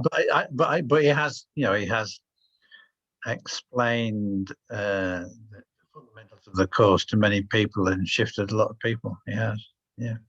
So it's a vehicle for doing that. It's been used by the Holy Spirit. I believe that book was guided. So maybe it was guided to, okay, we'll invent these people, but it makes it into a story. If you don't invent them, then how do you do that? How can you have a conversation with something that's not there? So, okay, well, they have to manifest in the physical so that you can, and obviously there's a bit of a story there. And it's like, oh, everyone's like, because a lot of people are interested in the sort of more esoteric aspect of spirituality, phenomenal manifestation. Whoa, that's interesting. They get attracted to that. Which then opens them up to the teaching. All right, well, the Holy Spirit will find a way.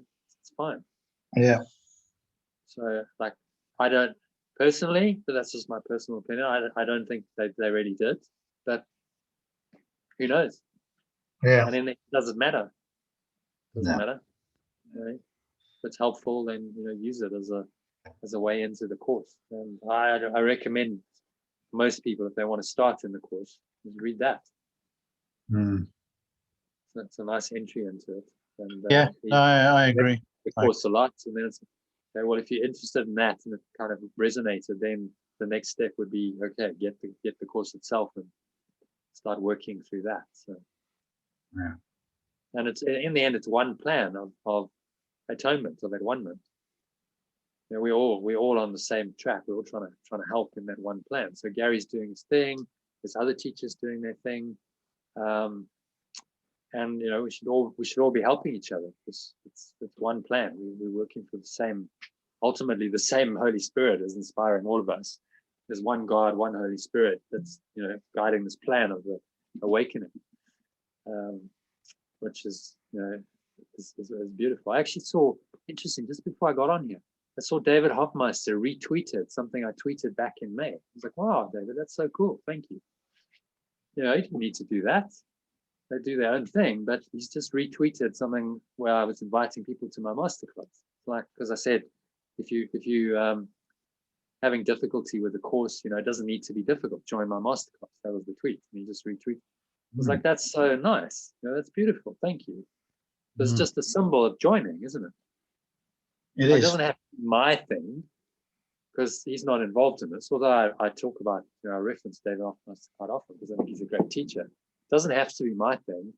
There's many teachers, many people out there, because there's a whole world that needs to be awakened. This is a joint project, really. The atonement is all being guided by Jesus and the Holy Spirit through the various forms of, people, individuals seemingly having their path, and some people teaching and some people learning. We all ultimately teaching and learning all the time. Yeah. The same thing. This teaching is this teaching is if you're studying the course, this teaching is what everyone should believe in. Not everyone quite does, I think, because there's difference of opinion come in and so on. But this is what Jesus is teaching in the course. This is the pure non-dual teaching. Which, to be honest, if you don't teach this, then what are you really teaching? Yeah. Because the only way you're going to get out of duality, out of this pretty dark dream that he does put you into, is to deny it. How else are you going to do it? If you make it real, then it's real for you. So non-dual teaching must deny the duality and go to oneness. There's no other way out of the problem. Okay, any other questions, comments? John, anyone else? No, that's good for me. Okay. Sue, makes sense? Sue's good. Yeah. Karen?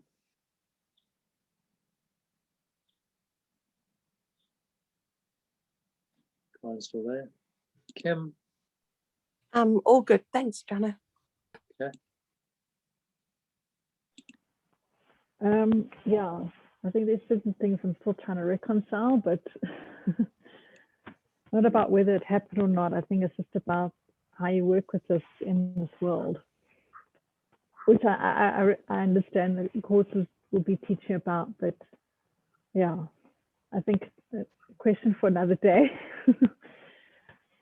Oh, well, it's ultimately a good question, because it's the practical application of the theory. It's where the rubber meets the road.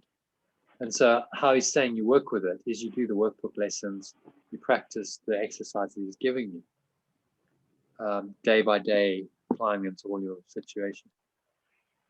Because if you do the exercises, then you are learning this thought system. Ultimately, you are returning up the ladder back to oneness. You're undoing the ego systematically. So it's looking at everything. It's a very simple idea, really. You look at everything, you see it as unreal. If it's coming from the ego, you're aware of it, you acknowledge it, you say, I recognize this as egoic. This is not what I want. I'm willing to let it go, which means I've got to let go of my reactions to it. So the thoughts, and especially the emotions. The emotions are what get us. Guilt, fear, attack, anger. These emotions are what hook us continually into the dream. So it's learning to let go of those thought and emotion as they manifest, as the ego reveals them to you. You're willing to let them go, and that's the way that you learn it practically. Start to come to more and more awareness that this teaching is true. The theory is true because the practices work, and the practices are revealing more and more of this God, love, oneness to you. You say, I'm feeling it. This isn't beautiful. It's amazing. Why wouldn't I want more of this? And less of this horrible. This is a really dark system, isn't it? It's a death wish. Dave often was like, this is a death wish. What can you expect from a death wish? But death. You can't believe in a death wish and expect anything else ultimately. Fortunately, the death wish isn't true.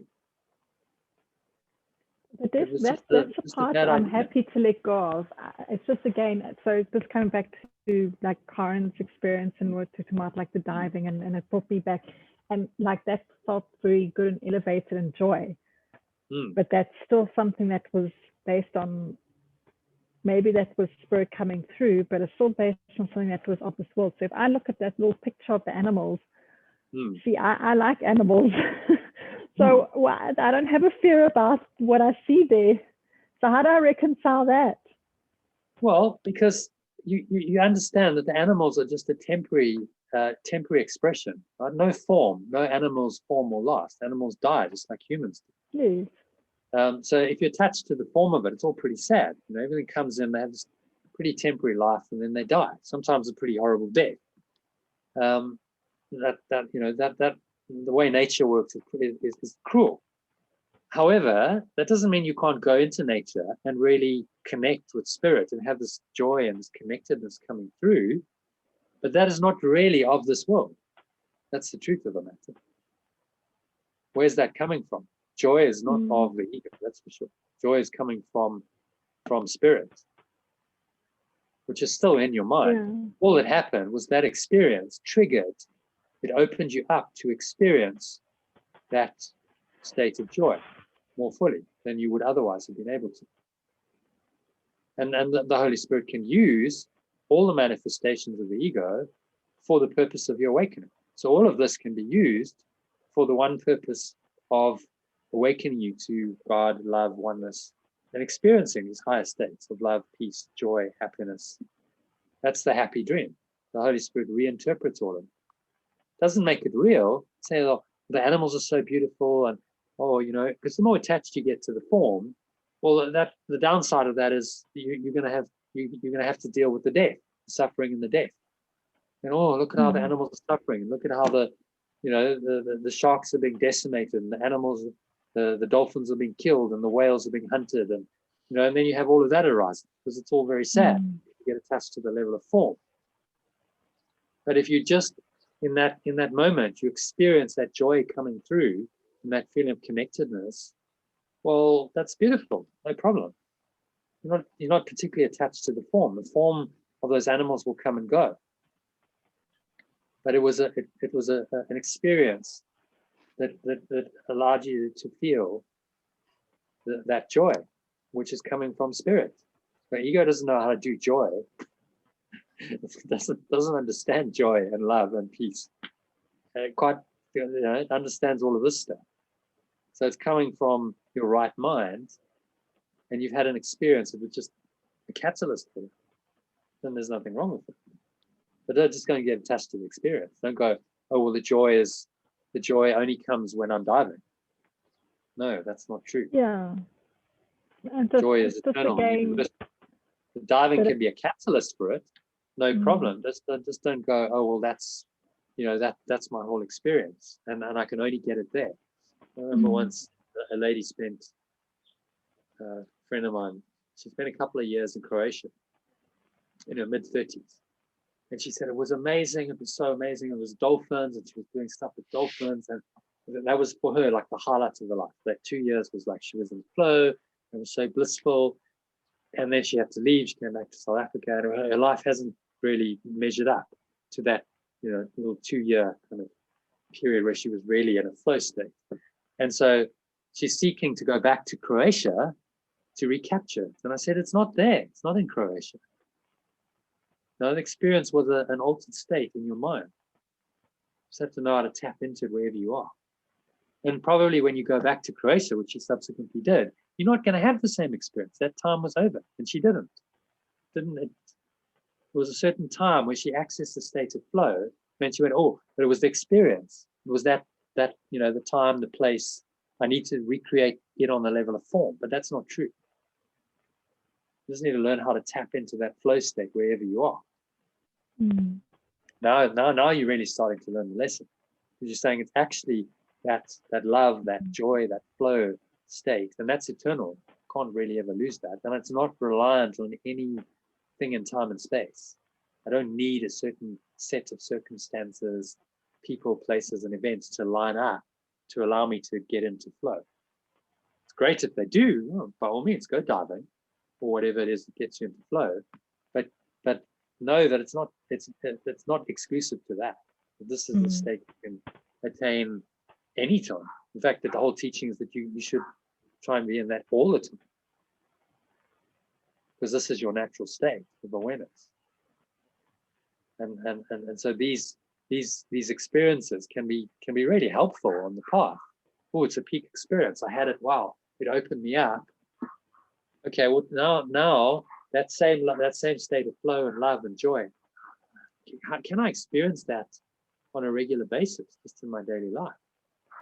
That's really the key. It's possible. Maybe it takes a bit more work, because the conditions aren't all perfect. You know, in that state, being underwater, it's like, okay, it's an immersion. There's nothing else. But if you can't do that regularly, then okay, well, how can I go into that state even while I'm just living in Joburg, just doing my thing, you know, working, living a normal life, nothing extraordinary on the level of form. But can I be in an extraordinary state of mind? And that's the mind training. Probably not all the time, certainly not to start with. But as you get better at this, letting go of the negativity, then it does get easier. So I hope that answers your question. Yeah, maybe that's really good news. Well, like I said, you know, there's still joy. I understand what you're saying, you know, and we can feel joy not only in those experiences, and that's what we're learning. Maybe it sounds like an ego thing, but you know, I still would want to have those experiences, you know, in the flow of life. It's like, yeah, are you going to say don't get attached to them? Is there an attachment? Yeah. Because if there's an attachment, then that can create suffering. So like I want it, but I can't have it. Yeah. Because I can't have it now. Yeah. The whole craving aversion thing going. Oh, I really want it. Oh, I can't. I can't afford to go diving. I can't afford the time. I can't afford the money. Now I feel deprived because I can't do what I really want to, and I feel somehow less than. Now I've disconnected myself from the very state of joy that I was seeking, which is sort of insane, because that state of joy is in you. You know, that didn't come from the outside. It was within you. It just came the diving was a catalyst or a trigger that allowed that to arise. But imagine if you know how to tap into that state anytime, because it's a state of mind that's available to you. You don't need the diving, do you? And the diving's like, yeah, I have a preference for diving. I like diving. That's okay. But if I can't dive, that's okay too, because I can just be happy. I can be happy as I am. That's the difference between preference and attachment, which actually leads me nicely into this. I just wanted to do 10th pathway, and then we'll go into a meditation. So the 10th pathways 10 to 12 are leading into really the what Jesus called the period of achievement in the development of trust, where you're in this enlightened state, you're connected, you're calm, you're centered, you're able to enjoy the moment, every moment, you're in flow. So this is where they lead and they culminate. But they're all part of it. You know, you'll still be doing the other pathways. Just these are the kind of the end result, really. Okay, so let's just take turns reading this as normal. Karen, do you want to start us off on the 12 pathways? So I'm just covering my conscious awareness, please. Hey, Jana, I'm here, but I'm just lying down. My back's a bit sore from all the diving, so I'm not going to read. Oh, okay. Can't you read it? Too small. Is it on your phone?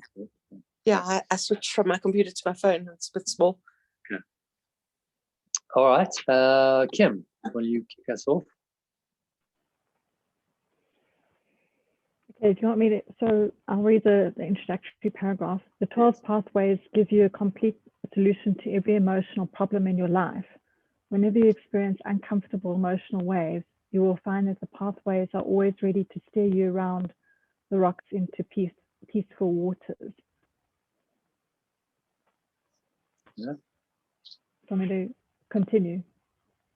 Yeah, please read the 10th pathway, just the one sentence. 10th pathway. I am continually calming the restless scanning of my rational mind in order to perceive the finer energies that enable me to unitively merge with everything around me. Okay. Makes sense? Yeah, I think that's what we are working towards on our journey in this course, for one, and what we'd want to practice, which we're practicing already with, say, meditations and the lessons, and I think what's being shared and what people's experiences have shared is that it does help to perceive the finer energies that enable to become one. When I say unitively merge with everything around me, it's basically that we connect now with one. Yeah, exactly. You feel connected. It's interesting that you're reading this, given we've shared the dive experience, because that was probably what you experienced, right? The rational mind is gone. You're perceiving these finer energies, these subtle energies, because you're in this immersed state underwater. It's another world. So it opens you up to this experience of unity consciousness. I'm just feeling connected. I'm one with this environment. Wow, expanded. But that state is available anytime. You can unitively merge all the time. If you just train your mind to do that. See the finer energy. So it's subtle. That's why we do these meditations. It's starting to tune into the subtlety, subtle vibrations, subtle energy. That's where the flow is. It's not in the gross sensations. No, things that are gross are very overt. Right? So most people are addicted to gross sensations. Oh, I want a sensation. I'll drink something. I'll eat something. The sweeter the better. Sweet, sour. These strong sensations we get addicted to, or sound. Lots of loud music, or it's all happening on a gross level. And this is like tuning into the subtlety, because the flow, subtle energy that underlies the gross sensations is where you're going to find this. But you have to train your mind to start perceiving. Okay, makes sense.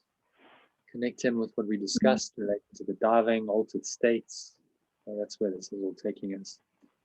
Okay, so John, please can you read the next paragraph?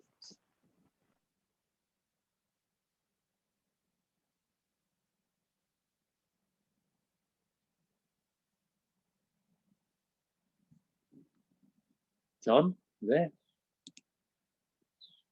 Let's see if we can unmute him. I'll start again. When our wonderful biocomputers are dominated by our addictions, our consciousness is scattered and harried. Our consciousness is then like a television set that drifts from the channel that turns off when we want to use it, that sometimes won't stay tuned off when we wish to sleep, that is subject to fading, and that will tune in only the lower channels. As you lessen the heavy load of addiction... Pause. Sorry, let me stop there. Just do it paragraph by paragraph. So anything strike you there? Anything you're not sure about? That's an open question to everyone. Good analogy. Yeah, I think he does quite a good. I mean, he's using modern terminology here to help us to understand. TV set that just drifts from the channel, and there's all kind of there's static and there's interference. We've all had that experience at some point. We've seen the TV that's not properly tuned, the radio that's not properly tuned, that's erratic. It won't stay turned off when we wish to sleep. It keeps coming back into life. It fades out, and it's only tuning into the lower channel. So we're talking about those lower states of consciousness in the David Hawkins's levels of consciousness or scale of consciousness. It wants you to tune in to the lower channels, to all of that, lower energy stuff. And as you start raising your consciousness and your vibrations and tuning into the subtler energies, that you don't want any of this. No, just leave it. You start saying, I don't want to watch TV anymore. In physical. There are actually some people, as you know, staying here over the weekend. So last night they were watching TV, and I just never watch. So there's all this like football going on, and then they're watching some movie, and you can hear the like violence and like screaming and shouting and crashing and banging. Okay, just let it go, But it's you become very much more tuned in to the subtler environment. I'd much prefer peace, just silence, just listening to the sounds of the night, and silence is much more pleasant than those lower channels. Previously, maybe your ego was tuned to that, so it's like, yeah, actually, it's just you. You go and you watch those movies, and it's quite entertaining. But as soon as you start to change your vibration, a lot of the things that maybe previously were fine, you start to go, oh, actually, I'm quite sensitive to that. I no longer want that.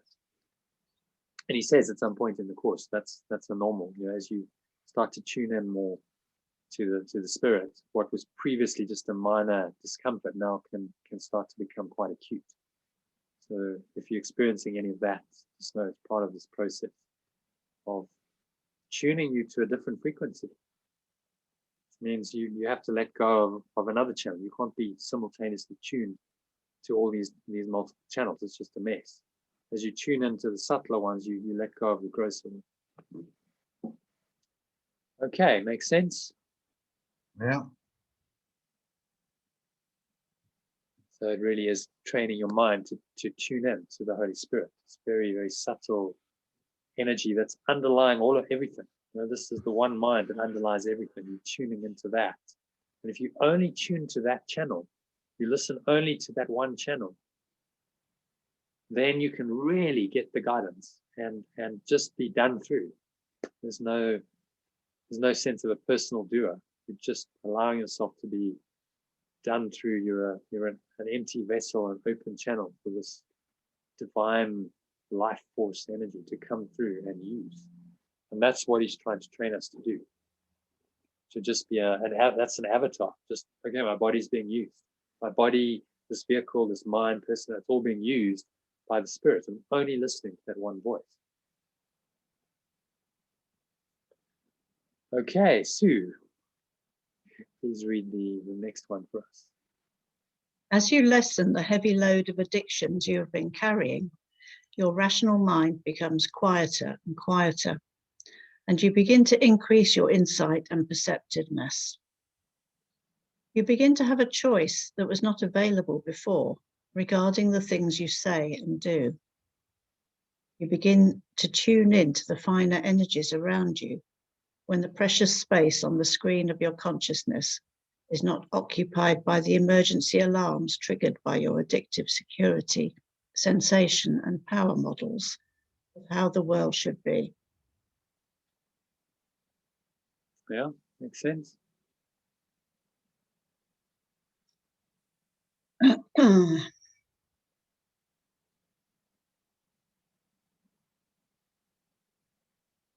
Yeah, well, I can see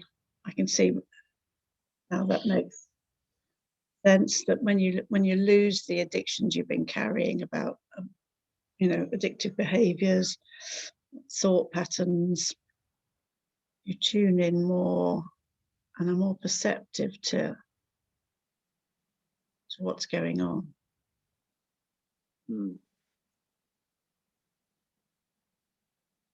Tune into the subtle energies, tuning into the Holy Spirit, and now seeing everything differently from that place, because you don't see things as they are, you see things as you are. Your perception is based on your state of mind. Right, yeah. So with a cleaner state of mind, more connected, you now start to tune into the subtler energies, the connectedness of life. And there's a lot of beauty there. There's peace, there's beauty, there's joy, and you just tune out the other channels. All of that noise and You know, that's still there. It's available if you want it. You could go there, but you just choose not to tune yourself to that channel because it's not helpful. It doesn't serve you. That's a projection of the ego mind, which you're now letting go. A lot of the things that may previously have been okay, or you quite enjoyed, that's doesn't really resonate with me. I'm not going to watch the news anymore, for instance, because what's the point? It's just, you see, it's just the mind spinning itself around in a dream world. Oh, the news is very important, and it's very real, and it's very fearful, and and now I buy into all of that. Well, that disconnects me from this higher state of feeling connected to oneness. Yeah.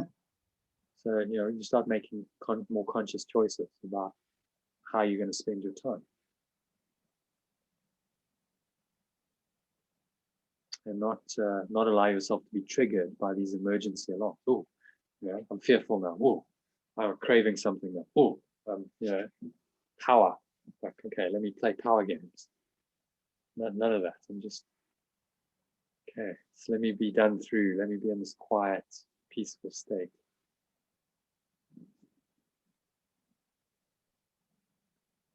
And allow myself to be guided. So the cultivation of preferences in place of addictions does not keep your rational mind churning and scanning. The preferences are not sought after goals that keep you restless. Preferences let you stay in touch with the here and now in your life. Enable your mind to become calmer and calmer, so it functions as a powerful, quiet, one-pointed, peaceful, effective servant to your consciousness. Okay. So just speaks to what we were speaking about, preferences versus attachments. By all means, have a preference for diving, but don't be attached to it. If you're not diving, then that doesn't negatively affect your state of mind. You can stay in this calm, peaceful, effective state, no matter what. And so now the mind is serving. He says, effective servant to your consciousness. Now the Course would use, instead of consciousness, the Course would use your spirit. That's actually what he's really referring to. He uses consciousness in a different way to what the Course uses. Consciousness, he talks about, is still within the domain of the ego, whereas the spirit is outside of it. So just terminology and wording, but really meaning the same thing. The mind becomes the servant of your spirit, which is your true mind, this formless awareness that's now directing your mind and your body to do what it needs to do for your own good and everyone else's good. Okay, which brings us to the end of the 10th pathway. Any questions on that? No? All right, so I'm going to close out the session with the meditation. So, Kim, if you need to go, you said you need to leave. And said all good. Pleasure. Kim, are you going to stay with us, or you've got to go now?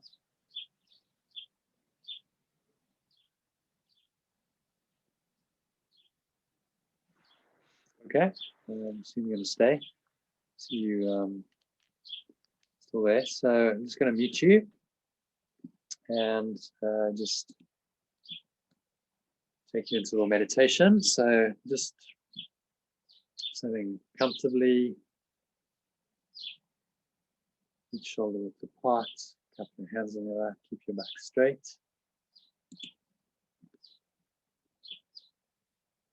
Close your eyes. Start by taking a nice deep inhale breath. Breathing in through the nose, noticing how the stomach rises, chest rises. Subtle flow of air in through the nostrils. Clench the sphincter muscle, so it locks the energy in. Like you're drawing the energy up the spine. Your heart center into the crown of your head. Pausing at the top of the inhale.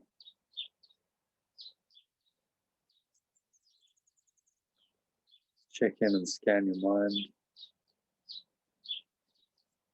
And noticing any thoughts and emotions going on, particularly anything to do with the past. Today's lesson is really about past, seeing only the past. So notice any past thoughts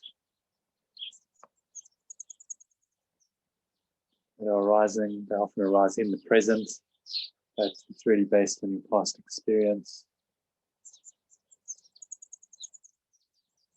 And maybe that's causing you some kind of distress now. So your past pattern means you've got some kind of expectation going on which is not being met, so that distresses you. You feel out of your flow. But just notice the thoughts, notice the emotions, the sensations in your body.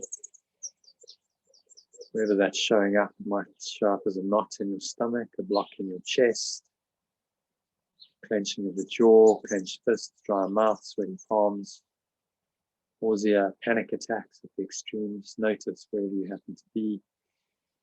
And breathe into all of that. Just by breathing in, you find some peace and stillness. Immediately that energy starts to dissipate. So just choose to let all this go.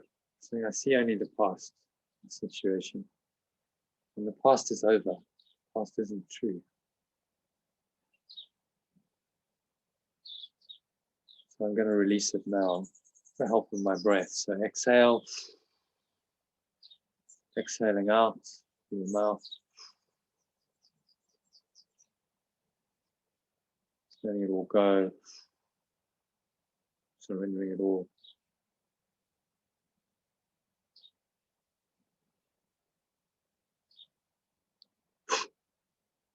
Lower stomach into the spine. Expel the last remaining air out.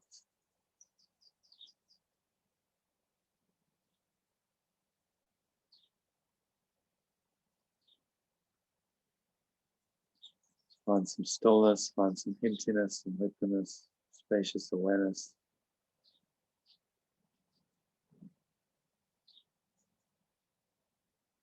And then breathe in again.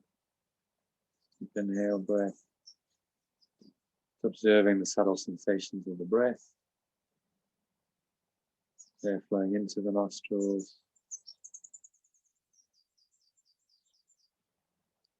Chest and the stomach rising. Notice the subtle flow.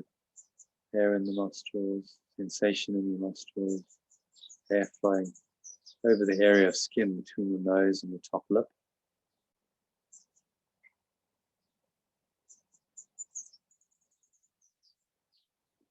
And as you exhale, notice the subtle flow of air out of the nostrils.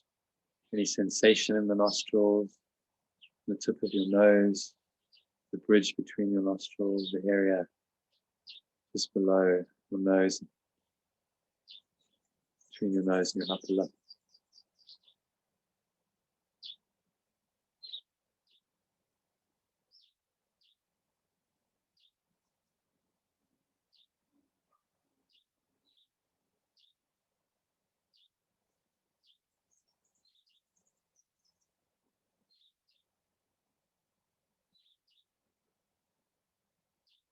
And just watching the breath, watching the subtle sensations of the breath.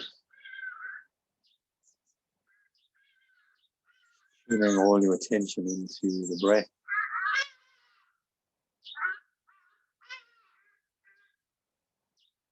Into the subtle sensations of the breath in your nostrils, the area just beneath the nostrils. Getting more and more relaxed with each breath. And sinking deeper, deeper and deeper.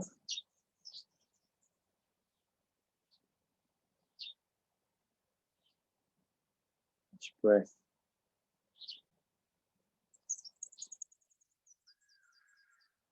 Nowhere else to go, nothing else to do, nothing else to think about.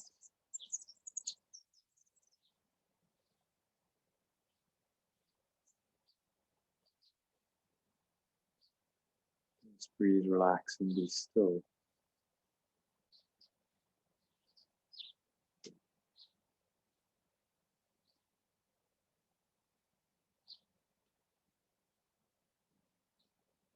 Any thoughts arise, just return them to the breath.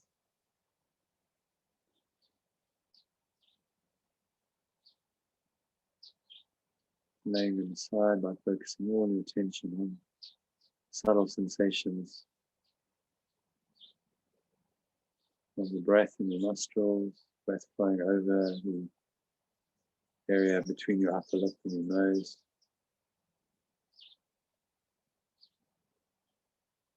On the inhale and on the exhale.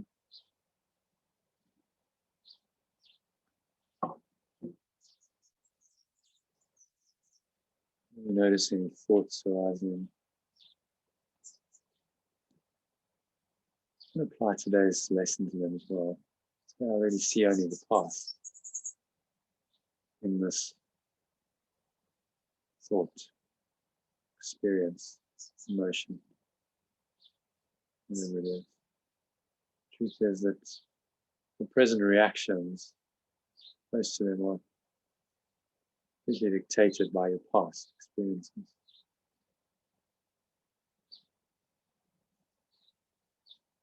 We are connected and attached to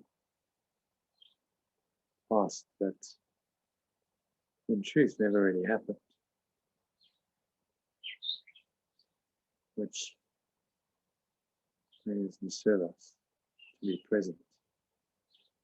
The idea is that by letting go of the past, you can be present and be guided just here and now to do what is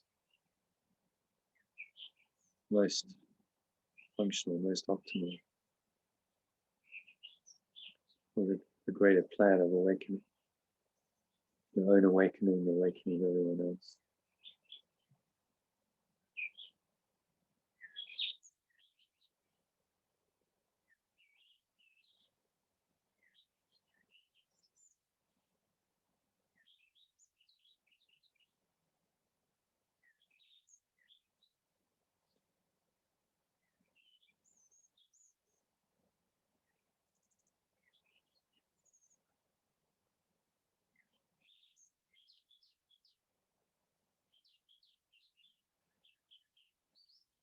As you keep your breath just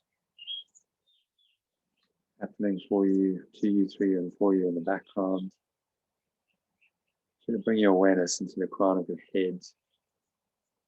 Feel the sensations in the crown of your head, and your awareness down the back of your head. Feel any tingling, prickling. You bring your awareness to the back of your head, into the front of your head, so your face, your forehead, eyebrows, eyes, your nose, cheeks, cheekbones.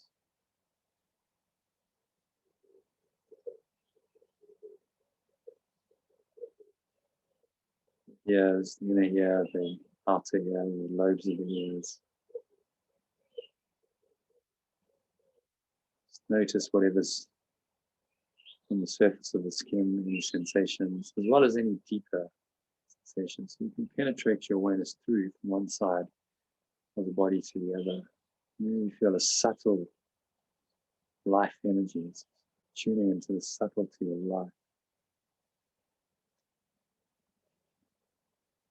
in meditation.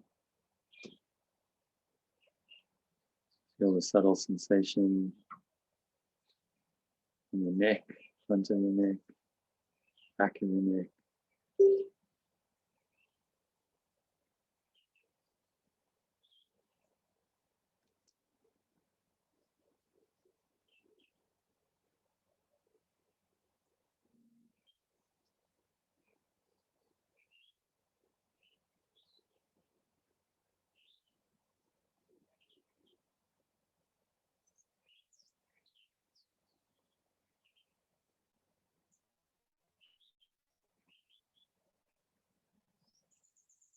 And just let your awareness run down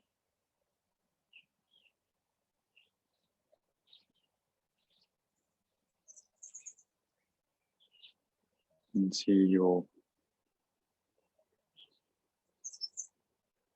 upper back,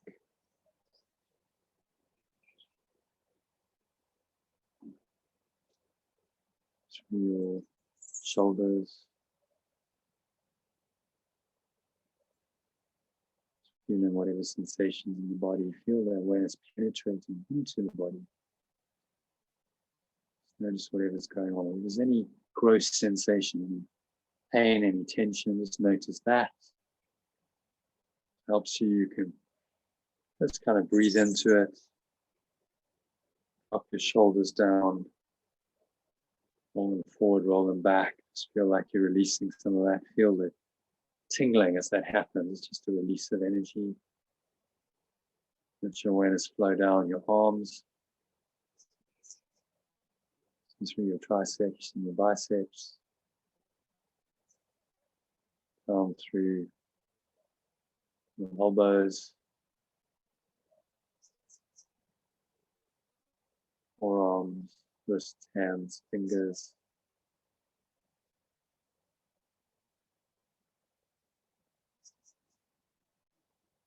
And the weight of your arms and your lap.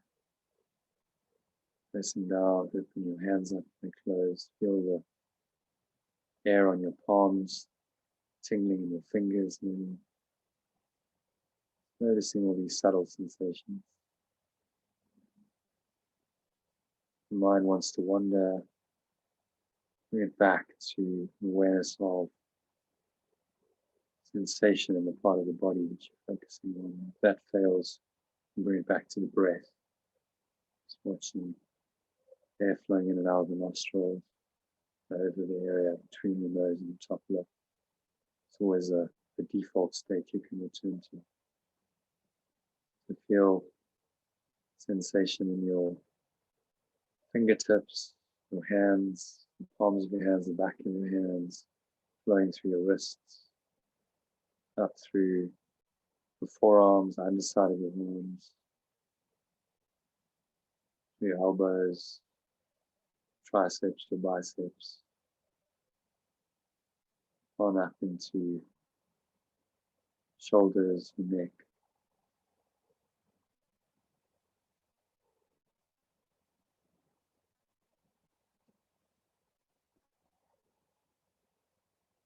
Just any subtle sensation in the neck and shoulders. If it's a gross sensation, if it's there's tightness, there's tension, just notice that.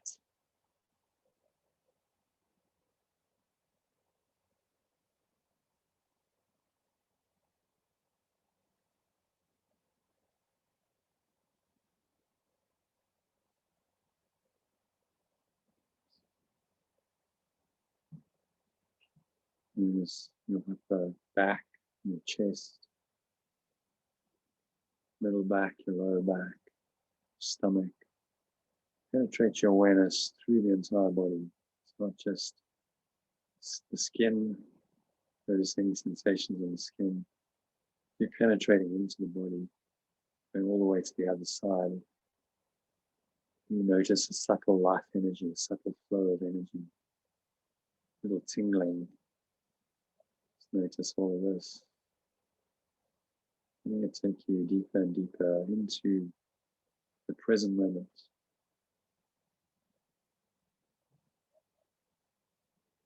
And when your awareness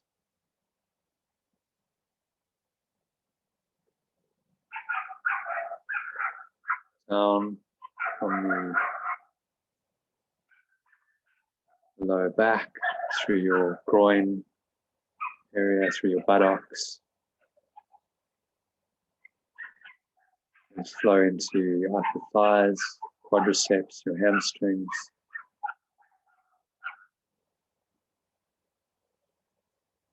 flowing through your knees, shins, your calves, down through your ankles, your feet, your toes.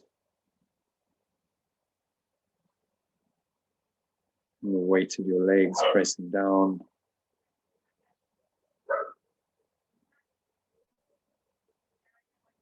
So your whole body, just zoom out and scan your entire body.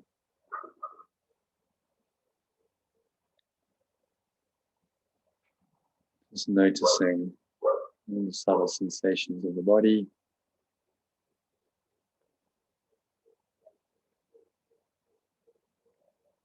There's a whole system, an energy system. Just have an awareness of the entire body. You feel it as a pulsating energy field. And you just stay here in that energy for a couple of minutes. Just be aware of the entire body, feel the entire body. You might feel specific areas of the body, but try and zoom out into an awareness of the entire body as one energy field. And just watch your breath flowing in and out through your nostrils for the next couple of minutes of deep silence.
So very gently, just bring your awareness back into the body, into the breath.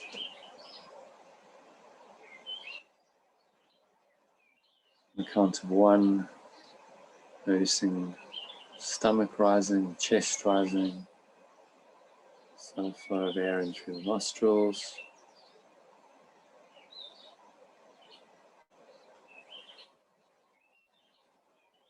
Rising up with the life energy from the spine into the crown of the head. Pause at the top of the inhale, smile.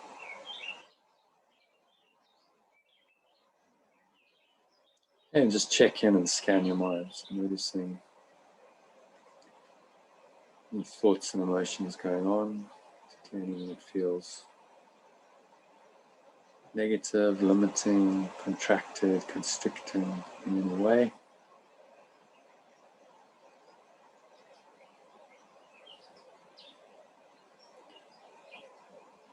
Notice that, and you're just wanting to let it all go, whatever it is, it's just part of the past. I see only the past. You drop it all, exhale, and notice the air flowing out of your nose. Feel the energy subsiding back down from the crown of your head, down the front channel of your body, to rest in your lower stomach and your groin. Pausing at the bottom of the exhale. Noticing the peace and the stillness that arise in the gap between breaths.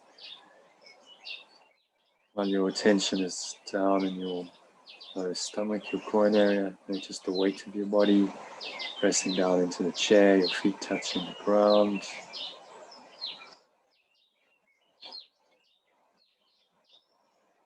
Noticing what feeling and touching, subtle flow of air on your skin maybe as you breathe in. Noticing any smell in your nose, any taste in your mouth. And notice what you're hearing in the surrounding environment. Just noticing all these things. It's very still, calm, surrendered state. Without judgment. Interpretation, not mentally labeling, not reacting, just equanimous. And notice the sounds and the surrounding environment. No judgment. Notice how peaceful that perception is. And then 3, just open your eyes. Take a minute just to look around, and this is a great time to do a little bit of mind training using today's workbook lesson. So just look about you and remind yourself that you really are seeing only the past. So acknowledge this by applying today's idea to whatever catches your eye, completely indiscriminately. So around whatever happens to be in the room around you, you look at it, say, I see only the past in this couch, in this sofa, I see only the past in this lamp, I see only the past in this wall. And whatever else happens to be within your range of vision, just apply it indiscriminately to a dozen things. Don't linger on any one thing in particular, but don't exclude anything specifically. Glance briefly around at each subject. Say, I see only the past in this whatever, and then move on to the next one. And notice as you're doing this, what your state of mind is and any emotions. You notice any emotional charge coming up related to any particular object. So I'm seeing only the past here. It's this emotional charge, whatever my interpretation of it is based on my past. And the past is over. The past is not true. Which is why you can let it go. As Jesus says, this idea is particularly difficult to believe at first, yet it is the rationale for all of the preceding ones. The reason why nothing that you see means anything. It's the reason why you've given everything you see all the meaning that it has for you. The reason why you've given everything you see all the meaning that it has for you. It's the reason why you don't understand anything you see. It's the reason why your thoughts do not mean anything, and why they are like the things you see. It's the reason why you're never upset for the reason you think. It's the reason why you're upset because you see something is not there. It's all based on the past. Old ideas of time are very difficult to change because everything you believe is rooted in time. Depends on your not learning these new ideas about it. Yet, that's precisely why you need new ideas about time. And then he goes on to explain this first time idea is not really so strange as it may sound at first. For example, you look at a cup. What do you see in a cup? Do you really see it, or are you merely reviewing your past experiences? Picking up a cup, being thirsty, drinking from a cup, feeling the rim of a cup against your lips, having breakfast, and so on. Are not your aesthetic reactions to the cup too based on past experiences? How else would you know whether or not this kind of cup will break if you drop it? What do you really know about this cup or anything except what you learned in the past?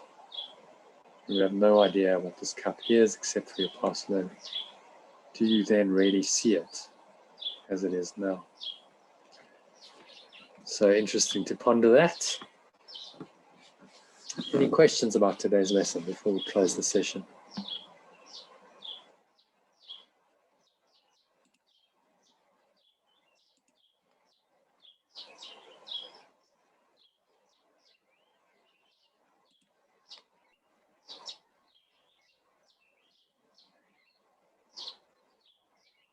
John? Good, actually, Jonathan. Thank you very much. Good. Okay. My pleasure. Karen, any questions? You all good?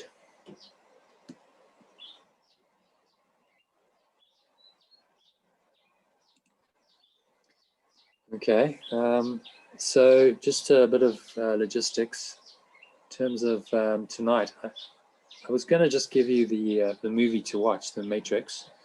But I thought, if you'd like to, we can try watching it together on Zoom. So I'll have the movie on my computer. I'll play it through Zoom.